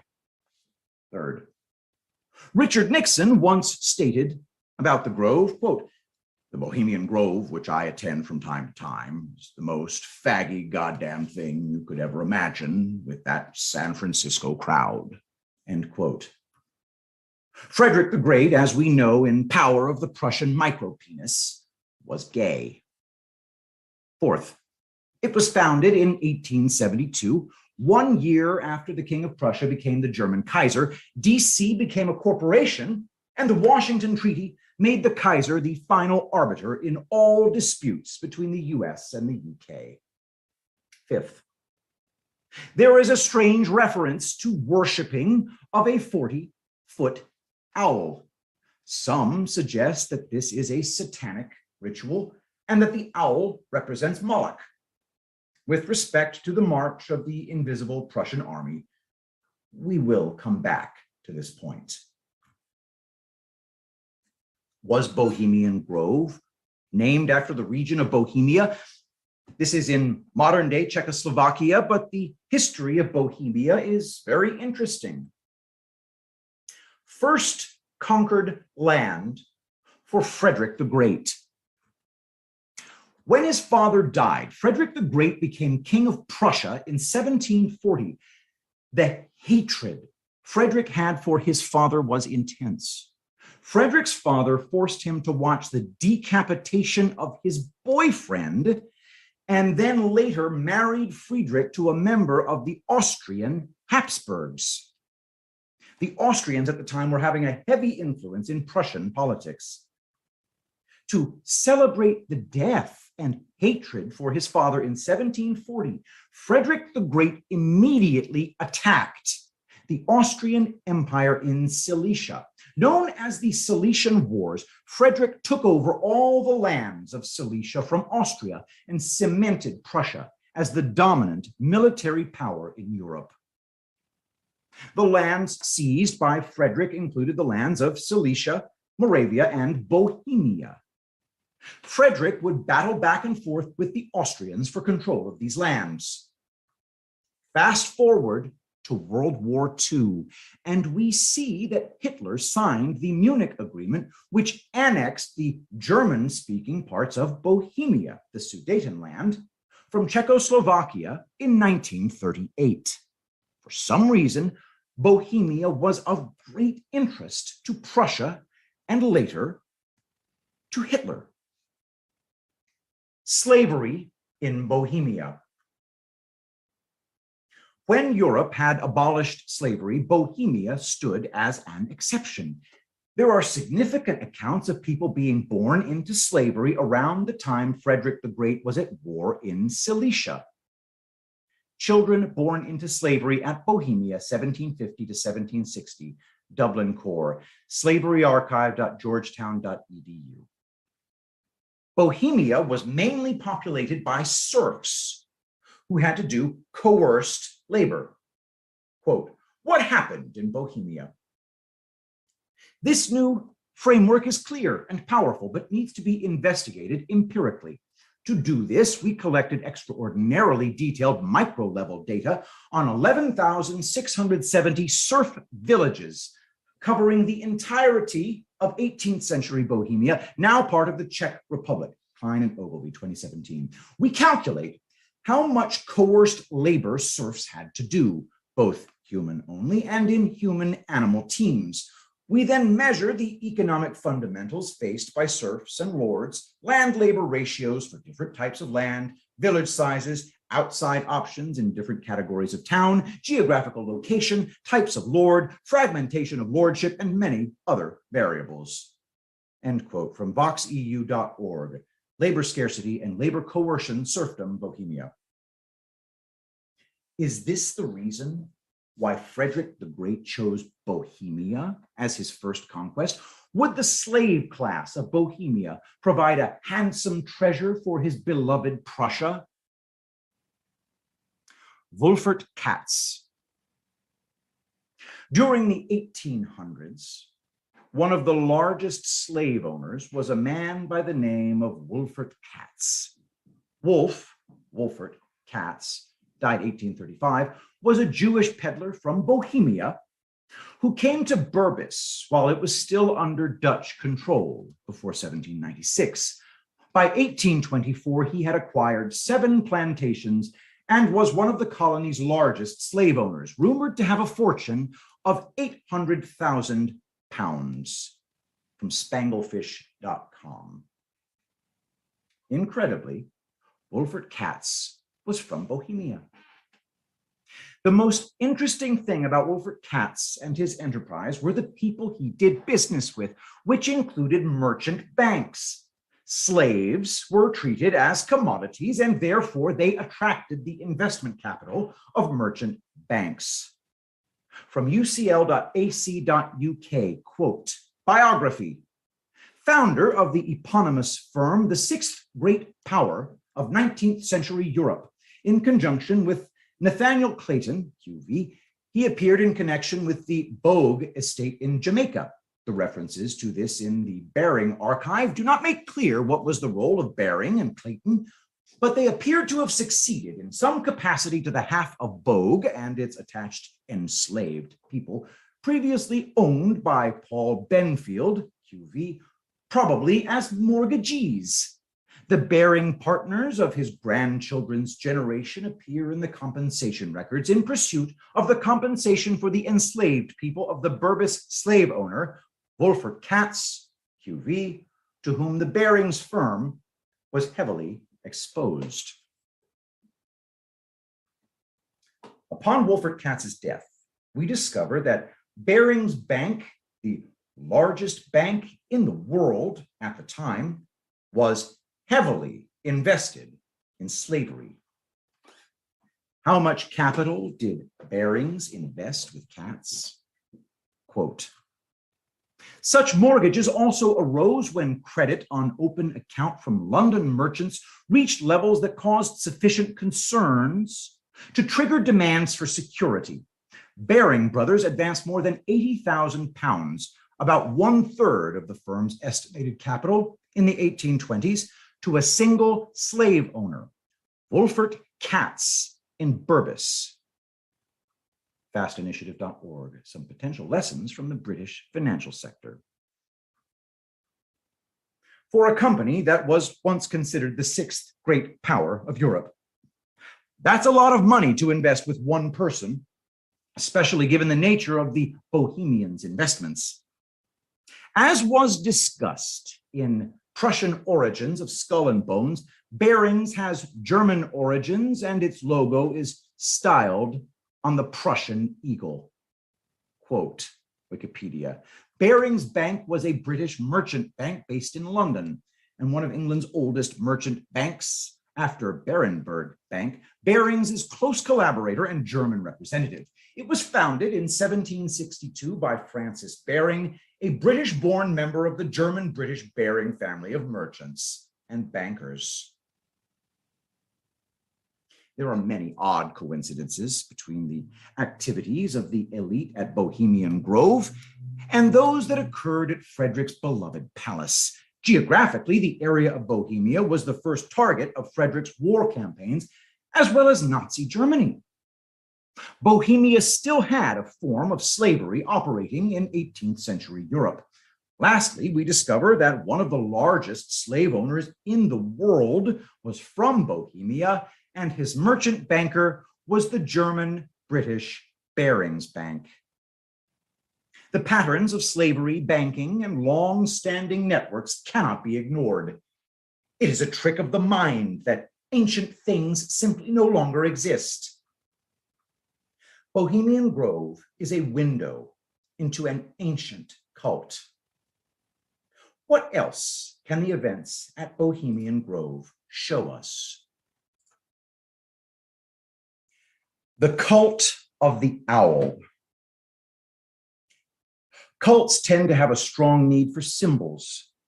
They are empowered by hiding things in plain sight that we, the people, do not understand. Symbols are the glue that bonds a cult together. Conversely, when the meaning behind a symbol is discovered, it becomes the Achilles heel that leads to a cult's downfall.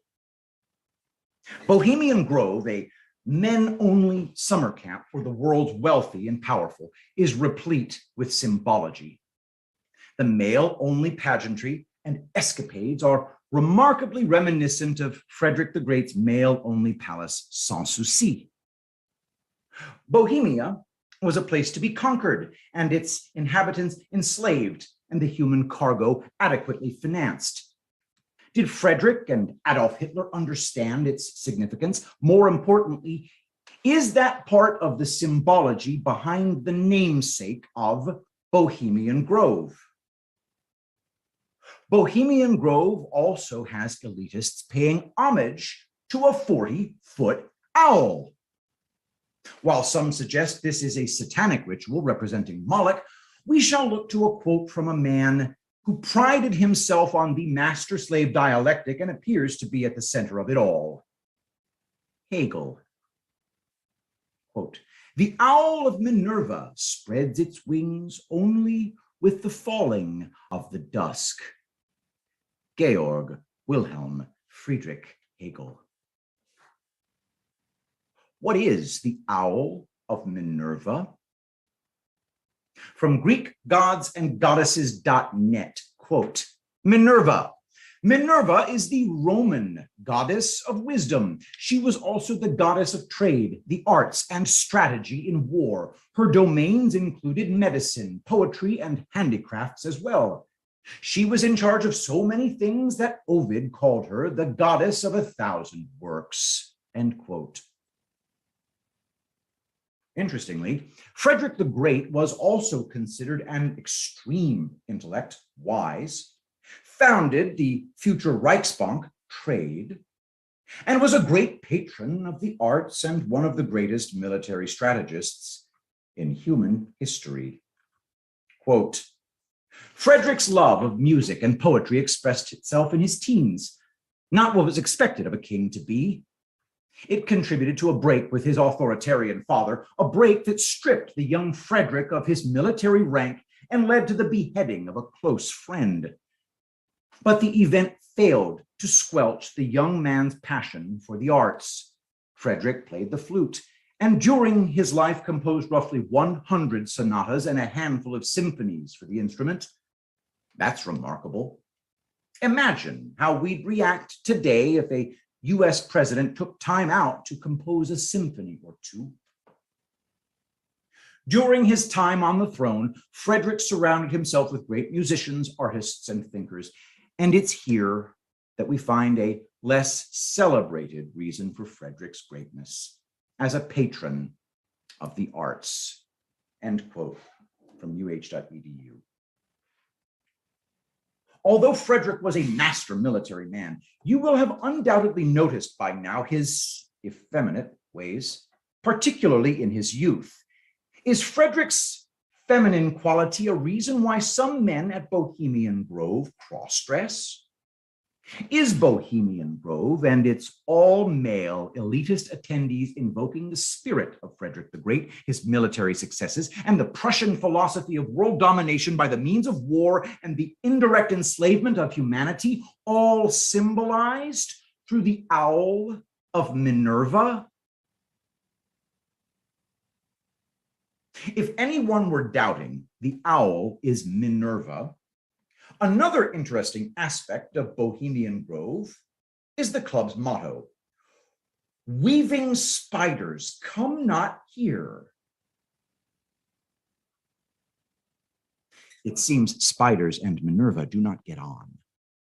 Quote, another story about Minerva comes from Ovid's book Metamorphosis. In this book, a young woman named Arachne brags about her weaving skills. She says that they're even better than Minerva's. Minerva, angry about this challenge, appeared to Arachne and challenged her to a weaving competition. The subjects of their two tapestries were very different. Minerva, maybe with an eye to influencing any judges, wove a tapestry that featured herself beating all the other gods in a competition. Around the edges of the tapestry were figures of people who had challenged the gods and lost. Arachne, meanwhile, chose to depict the gods in various forms, tricking humans. Arachne's work was an amazing piece of art, made with incredible skill, but not too surprisingly, Minerva declared herself the winner. She knocked Arachne on the head 3 times and turned her into a spider to punish her for her unwise boast. End quote from GreekGodsAndGoddesses.net. Minerva obviously did not like competition. They would be turned into spiders. Are we the people that transformed spiders that are not welcome at the Grove? The followers of Hegel. Hegel was not a free thinker, but rather a bullhorn for the Prussian ideology of totalitarianism and conquest. For Hegel, the apex of Prussianism was under the rule of Frederick the Great. The glory of Prussia was due to Frederick, and Hegel would have grown up to know this as an absolute truth. Hegel's philosophy was for Prussia and for the man responsible for its rise to power, Frederick the Great. In turn, Hegel was idolized by his followers. Inspired by his rhetoric and the master-slave dialectic, the elitists who followed Hegel would go on to create their own subset organizations and philosophies. Notably, 1, Karl Marx and the communist revolutions that followed, a war of the classes. 2, fascism and the rise of the Nazi ideology, a war of the races. 3, Skull and Bones and the production line of the future wealthy and powerful elite of America.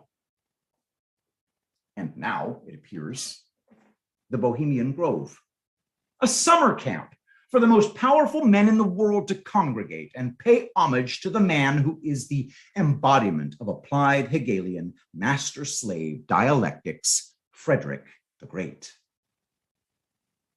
Some of the world's most accomplished philosophers have cast serious doubt on the true intelligence of Hegel. Karl Popper and Arthur Schopenhauer viewed him as nothing more than a waffling fraud, with a chorus of followers who celebrated him, not because they understood anything he said, but because they could be part of a club that was attempting world domination.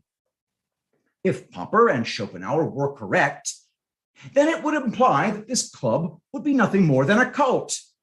It would also imply that its members, some of the most influential, wealthy, and powerful men in the world, were stupid. To paraphrase Schopenhauer, these people are stupid. Conclusion. This has been a long unpacking, but necessary in understanding the minds behind a centuries-old cult that seeks to divide and control humanity forever. No other time in human history have the people been so divided, whether it be by race, religion, class, political affiliation, or gender. Our institutions, in conjunction with the mainstream media, have radicalized people into believing that their ideology is absolute reality. When competing ideologies become polarized, the people are taught to fight each other, even if it means war. For Hegel, war is ethical, right, and allows the progress of his beloved state. For we the people, war incurs the senseless loss of life, a permanent psychological burden on our soldiers, and a financial cost that places all of us into debt servitude. When we become divided, we fight each other and become weak. We pose no threat to their system of control. We must find ways to become united. We must find ways to defeat the war and wisdom of their owl of Minerva. Ending wars. Chapter 4 of General Smedley Butler's book provides a simple 3-point solution on how to smash the racket that is war. Step 1, take the profit out of war. Quote, the only way to smash this racket is to conscript capital and industry and labor before the nation's manhood can be conscripted. 1 month before the government can conscript the young men of the nation, it must conscript capital and industry and labor. Let the officers and the directors and the high-powered executives of our armament factories and our munitions makers and our shipbuilders and our airplane builders and the manufacturers of all the other things that provide profit in wartime, as well as the bankers and the speculators, be conscripted to get $30 a month, the same wage as the lads in the trenches get. Let the workers in these plants get the same wages, all the workers, all presidents, all executives, all directors, all managers, all bankers, yes, and all generals and all admirals and all officers and all politicians and all government office holders, everyone in the nation, be restricted to a total monthly income not to exceed that paid to the soldier in the trenches. Let all these kings and tycoons and masters of business and all those workers in industry and all our senators and governors and majors pay half of their monthly $30 wage to their families and pay war risk insurance and buy Liberty bonds. Why shouldn't they? They aren't running any risk of being killed or of having their bodies mangled or their minds shattered. They aren't sleeping in muddy trenches. They aren't hungry. The soldiers are. Give capital and industry and labor 30 days to think it over. And you will find by that time there will be no war. That will smash the war racket. That and nothing else. Step 2. Permit the youth of the land who would bear arms to decide whether or not there should be war. Another step necessary in this fight to smash the war racket is the limited plebiscite to determine whether a war should be declared. A plebiscite, not of all the voters, but merely of those who would be called upon to do the fighting and dying. There wouldn't be very much sense in having a 76-year-old president of a munitions factory, or the flat-footed head of an international banking firm, or the cross-eyed manager of a uniform manufacturing plant, all of whom see visions of tremendous profits in the event of war, voting on whether the nation should go to war or not. They never would be called upon to shoulder arms, to sleep in a trench, and to be shot. Only those who would be called upon to risk their lives for that country should have the privilege of voting to determine whether the nation should go to war. Step 3. We must limit our military forces to home defense purposes. The ships of our Navy, it can be seen, should be specifically limited by law to within 200 miles of our coastline. Had that been the law in 1898, the Maine would never have gone into Havana Harbor. She never would have been blown up. There would have been no war with Spain with its attendant loss of life. 200 miles is ample, in the opinion of experts, for defense purposes. Our nation cannot start an offensive war if its ships can't go further than 200 miles from the coastline. Planes might be permitted to go as far as 500 miles from the coast for purposes of reconnaissance. And the Army should never leave the territorial limits of our nation. End quote.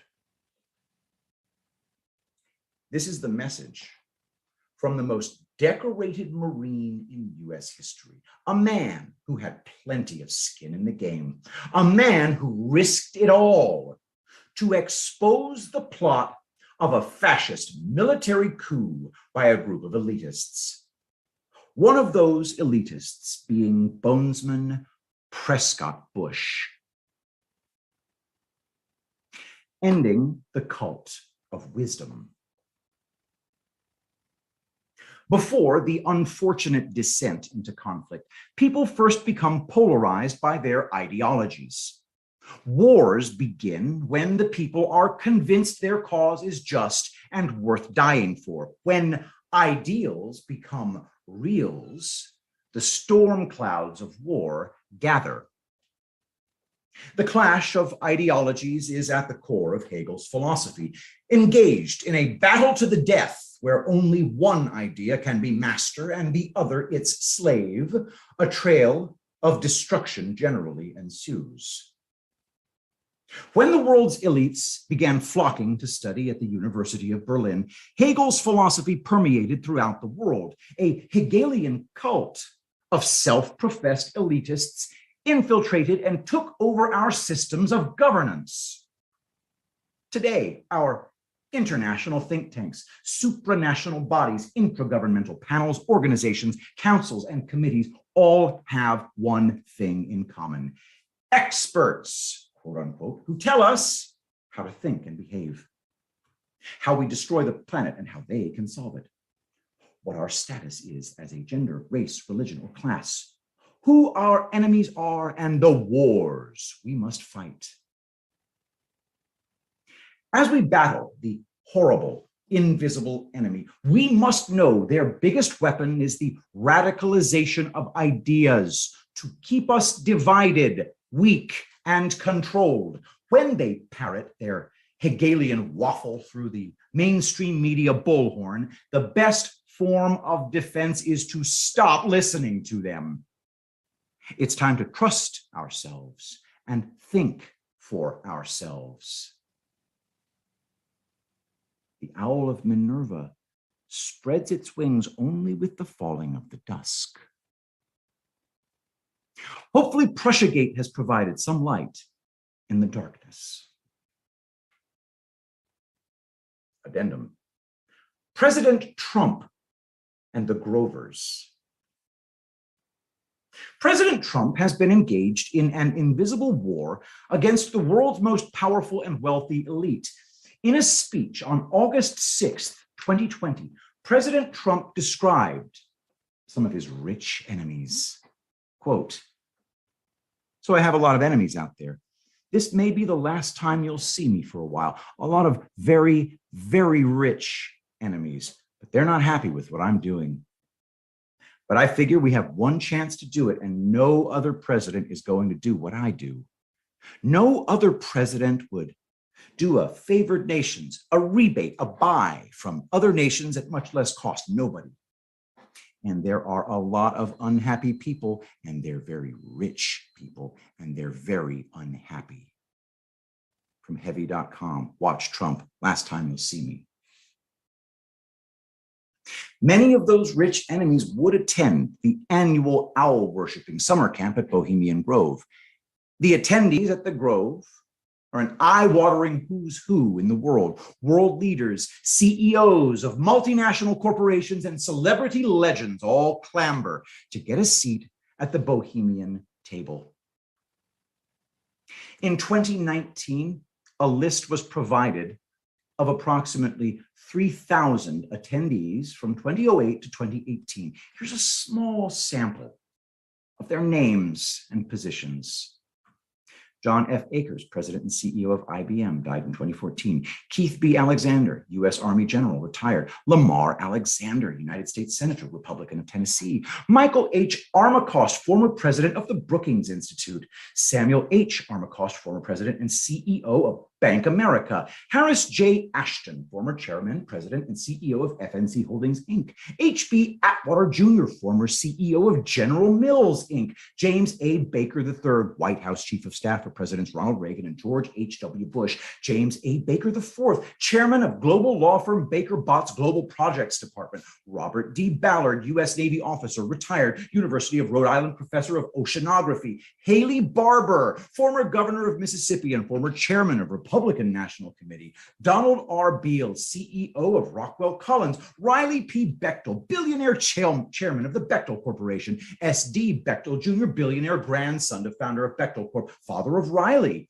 James Belushi, actor. Clint Black, country music singer. Michael Bloomberg, billionaire, former mayor of New York City. Robert Bloomingdale, actor, producer. Arthur Brooks, former Ohio State representative, Democrat. Jimmy Buffett, singer-songwriter. George H.W. Bush, 41st United States president, died November 30th, 2018. Robert Cohn, founder of Octel Communications, a company that commercialized voicemail. Walter Cronkite Jr., CBS Evening News anchorman, died 2009. James T. Curry Jr., former board member of Newmont Mining Corporation. Kenneth T. Durr, board member of Halliburton Corporation, former chairman and CEO of Chevron Corp. Mark DeSaulnier, congressman, Democrat of California. Clint Eastwood, actor, director. Carl W. Eikenberry, United States Army Lieutenant General, retired, former U.S. ambassador to Afghanistan. William T. Esri, former CEO of Sprint Corp. Peter M. Flanagan, investment banker and fundraiser for Nixon, died 2013. William Friedkin, director, directed The Exorcist. Louis V. Gerstner Jr., former CEO of IBM and RJR Nabisco, former member of Bilderberg Group's steering committee. Peter Graves, actor, died 2010. Robert D. Haas, chairman emeritus of Levi Strauss & Company. Mickey Hart, Grateful Dead rock band drummer. Richard D. Herney, U.S. Marine Corps general, retired. Peter Jackson, movie director, Lord of the Rings. Conrad Janis, actor. Charles B. Johnson, billionaire, former CEO of Franklin Resources Mutual Fund Company. Edgar F. Kaiser Jr., financier, founder of Kaiser Medical Foundation. Henry A. Kissinger, U.S. Secretary of State in Nixon and Ford administrations. Charles G. Koch, billionaire co-founder, chairman, and CEO of Koch Industries. David H. Koch, billionaire brother of Charles, number 42, co-owner and VP of Koch Industries. Richard M. Kovacevic, former CEO of Wells Fargo and Company. Arthur G. Linkletter, radio and TV personality, died 2010. Vernon R. Lukes Jr., former CEO of Segway Inc. Malcolm McDowell, actor. James Patrick McGillen, producer, writer. Michael Mondavi, son of Robert Mondavi, founder of the Robert Mondavi Winery. Robert Michael Mondavi Jr., founder of Folio Wine Company. From sgtreport.com, list of attendees at secretive Bohemian Grove. These are just some of the very rich and famous people who attend the Grove. Most likely, President Trump was calling some of them out. We shall look at two that Trump engaged specifically. Colin Powell. Powell apparently was an avid attendee of the summer camp. New York. Perhaps one of the most intriguing aspects of Colin Powell's hacked Gmail account saga is that dozens of messages contain insider details of the famed Bohemian Grove, a place the Washington Post once described as where the rich and powerful go to misbehave. Breitbart.com. Powell and President Trump did not get on. Powell apparently liked to talk about Trump at Bohemian Grove with former Canadian Prime Minister Stephen Harper. From the emails. Peter, I'm back from the Bohemian Grove. Surprise, surprise, I sat next to Stephen Harper a couple of times and had a nice discussion. Grove attendees know that Trump is a disaster. Most will vote against, but quite a few will not vote for Hillary and will vote for a third-party candidate. Strange doings down here. Otherwise, all is well with the Powells. We'll sneak away for a few days in August. Of course, I'd love to see you. Let me know your dates. I told Stephen that you seemed quite content in your new place in life. All the best, Colin. Similarly, President Trump had no time for Colin Powell. In 2003, Powell addressed the United Nations on his belief in Iraq's weapons of mass destruction. I cannot tell you everything that we know, but what I can share with you, when combined with what all of us have learned over the years, is deeply troubling. What you will see is an accumulation of facts and disturbing patterns of behavior. The facts in Iraq's behavior demonstrate that Saddam Hussein and his regime have made no effort to disarm as required by the international community. Indeed, the facts and Iraq's behavior show that Saddam Hussein and his regime are concealing their efforts to produce more weapons of mass destruction. None of this should come as a surprise to any of us. Terrorism has been a tool used by Saddam for decades. Saddam was a supporter of terrorism long before these terrorist networks had a name, and this support continues. The nexus of poisons and terror is new. The nexus of Iraq and terror is old. The combination is lethal. With this track record, Iraqi denials of supporting terrorism take their place alongside the other Iraqi denials of weapons of mass destruction. It is all a web of lies. When we confront a regime that harbors ambitions for regional domination, hides weapons of mass destruction, and provides haven and active support for terrorists, we are not confronting the past. We are confronting the present. And unless we act, we are confronting an even more frightening future. My friends, this has been a long and a detailed presentation, and I thank you for your patience, but there's one more subject that I would like to touch on briefly, and it should be a subject of deep and continuing concern to this council. Saddam Hussein's violations of human rights. Underlying all that I have said, underlying all the facts and the patterns of behavior that I have identified, is Saddam Hussein's contempt for the will of this council, his contempt for the truth, and most damning of all, his utter contempt for human life. Saddam Hussein's use of mustard and nerve gas against the Kurds in 1988 was one of the 20th century's most horrible atrocities. 5,000 men, women, and children died. His campaign against the Kurds from 1987 to 89 included mass summary executions, disappearances, arbitrary jailing, ethnic cleansing, and the destruction of some 2,000 villages. He has also conducted ethnic cleansing against the Shia Iraqis and the Marsh Arabs, whose culture has flourished for more than a millennium. Saddam Hussein's police state ruthlessly eliminates anyone who dares to dissent. Iraq has more forced disappearance cases than any other country. Tens of thousands of people were reported missing in the past decade. Nothing points more clearly to Saddam Hussein's dangerous intentions and the threat he poses to all of us than his calculated cruelty to his own citizens and to his neighbors. Clearly, Saddam Hussein and his regime will stop at nothing until something stops him. For more than 20 years, by word and by deed, Saddam Hussein has pursued his ambition to dominate Iraq and the broader Middle East using the only means he knows: intimidation, coercion, and annihilation of all those who might stand in his way. For Saddam Hussein, possession of the world's most deadly weapons is the ultimate trump card, the one he must hold to fulfill his ambition. We know that Saddam Hussein is determined to keep his weapons of mass destruction. He's determined to make more.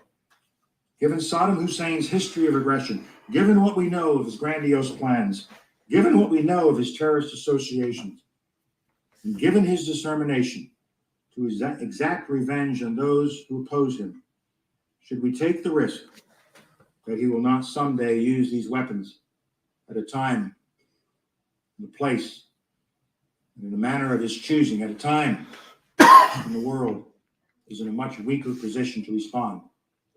The United States will not and cannot run that risk to the American people. Leaving Saddam Hussein in possession of weapons of mass destruction for a few more months and years is not an option, not in a post-September 11th world. My colleagues, over 3 months ago, this council recognized that Iraq continued to pose a threat to international peace and security, and that Iraq had been and remained in material breach of its disarmament obligations. Today, Iraq still poses a threat, and Iraq still remains in material breach. Indeed, by its failure to seize on its one last opportunity to come clean and disarm, Iraq has put itself in deeper material breach and closer to the day when it will face serious consequences for its continued defiance of this council. My colleagues, we have an obligation to our citizens. We have an obligation to this body to see that our resolutions are complied with. We wrote 1441 not in order to go to war. We wrote 1441 to try to preserve the peace. We wrote 1441 to give Iraq one last chance. Iraq is not so far taking that one last chance. We must not shrink from whatever is ahead of us. We must not fail in our duty and our responsibility to the citizens of the countries that are represented by this body. Thanks for watching our YouTube channel. Follow today's top story. For Trump, Powell was nothing more than a fear-mongering Hegelian who dragged the U.S. into a war in Iraq. From NewYorkPost.com, Trump calls Colin Powell a real stiff for endorsing Biden. Quote, Colin Powell, a real stiff, who was very responsible for getting us into the disastrous Middle East war, just announced he will be voting for another stiff, Sleepy Joe Biden. Didn't Powell say that Iraq had weapons of mass destruction? They didn't, but off we went to war, Trump wrote on Twitter shortly after Powell appeared on CNN. Powell died in October 2020. Even after his death, Trump was unrepentant on his assessment of Powell. If President Trump read General Butler's book, he would surely know the true human cost of Colin Powell's infamous weapons of mass destruction speech. He represented everything that Trump fights against in America. Statement by Donald J. Trump, 45th President of the United States of America, October 19th, 2021.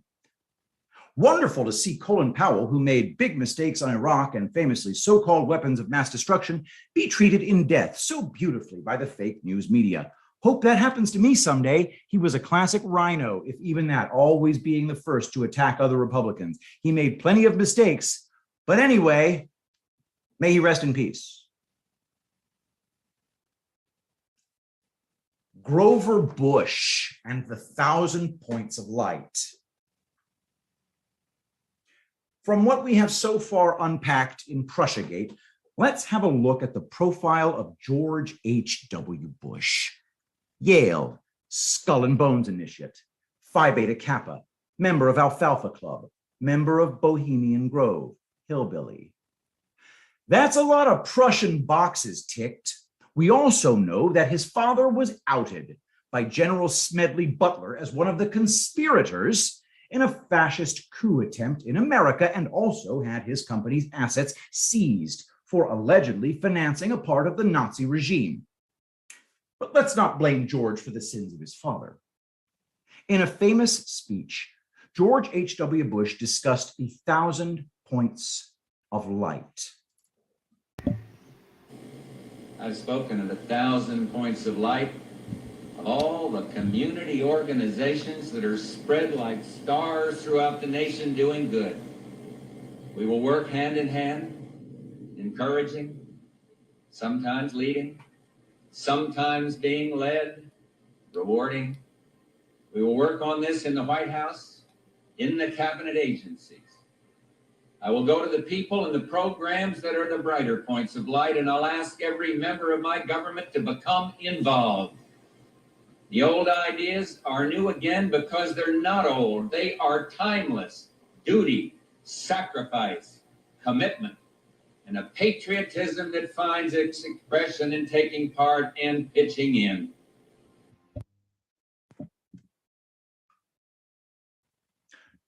No one really understood what he was talking about, including President Trump.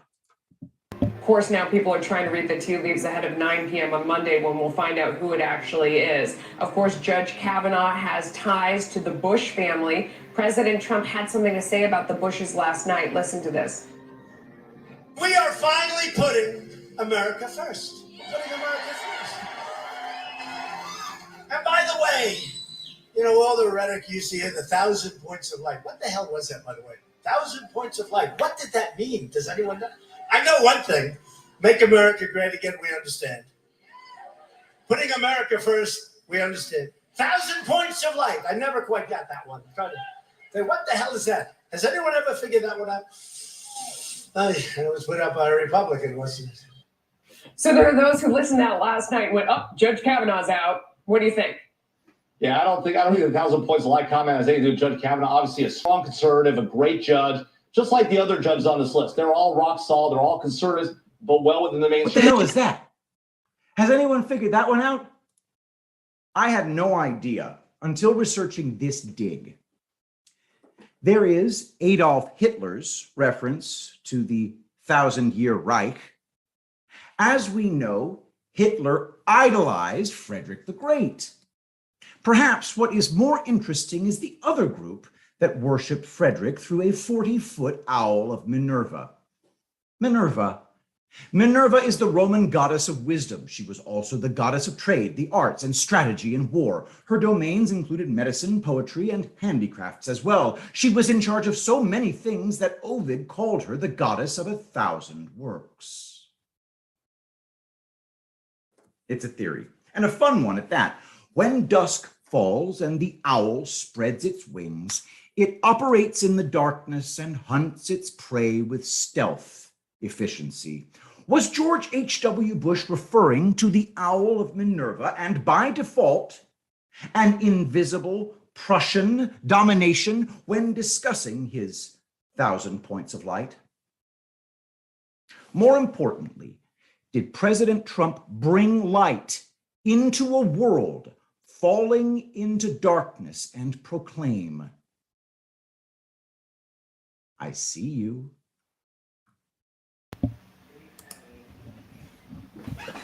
Thank you, my dear friends, for watching this, the Hegelian dialectic episode of the Prussiagate papers. I hope you found it as absolutely enlightening as I did. It's going to tie into all of the stuff that we're doing. Devolution, Prussiagate, and all of the theories that we've put together through the various writers that I've been covering here on Reading Epic Threads. So to all of you, thank you so much.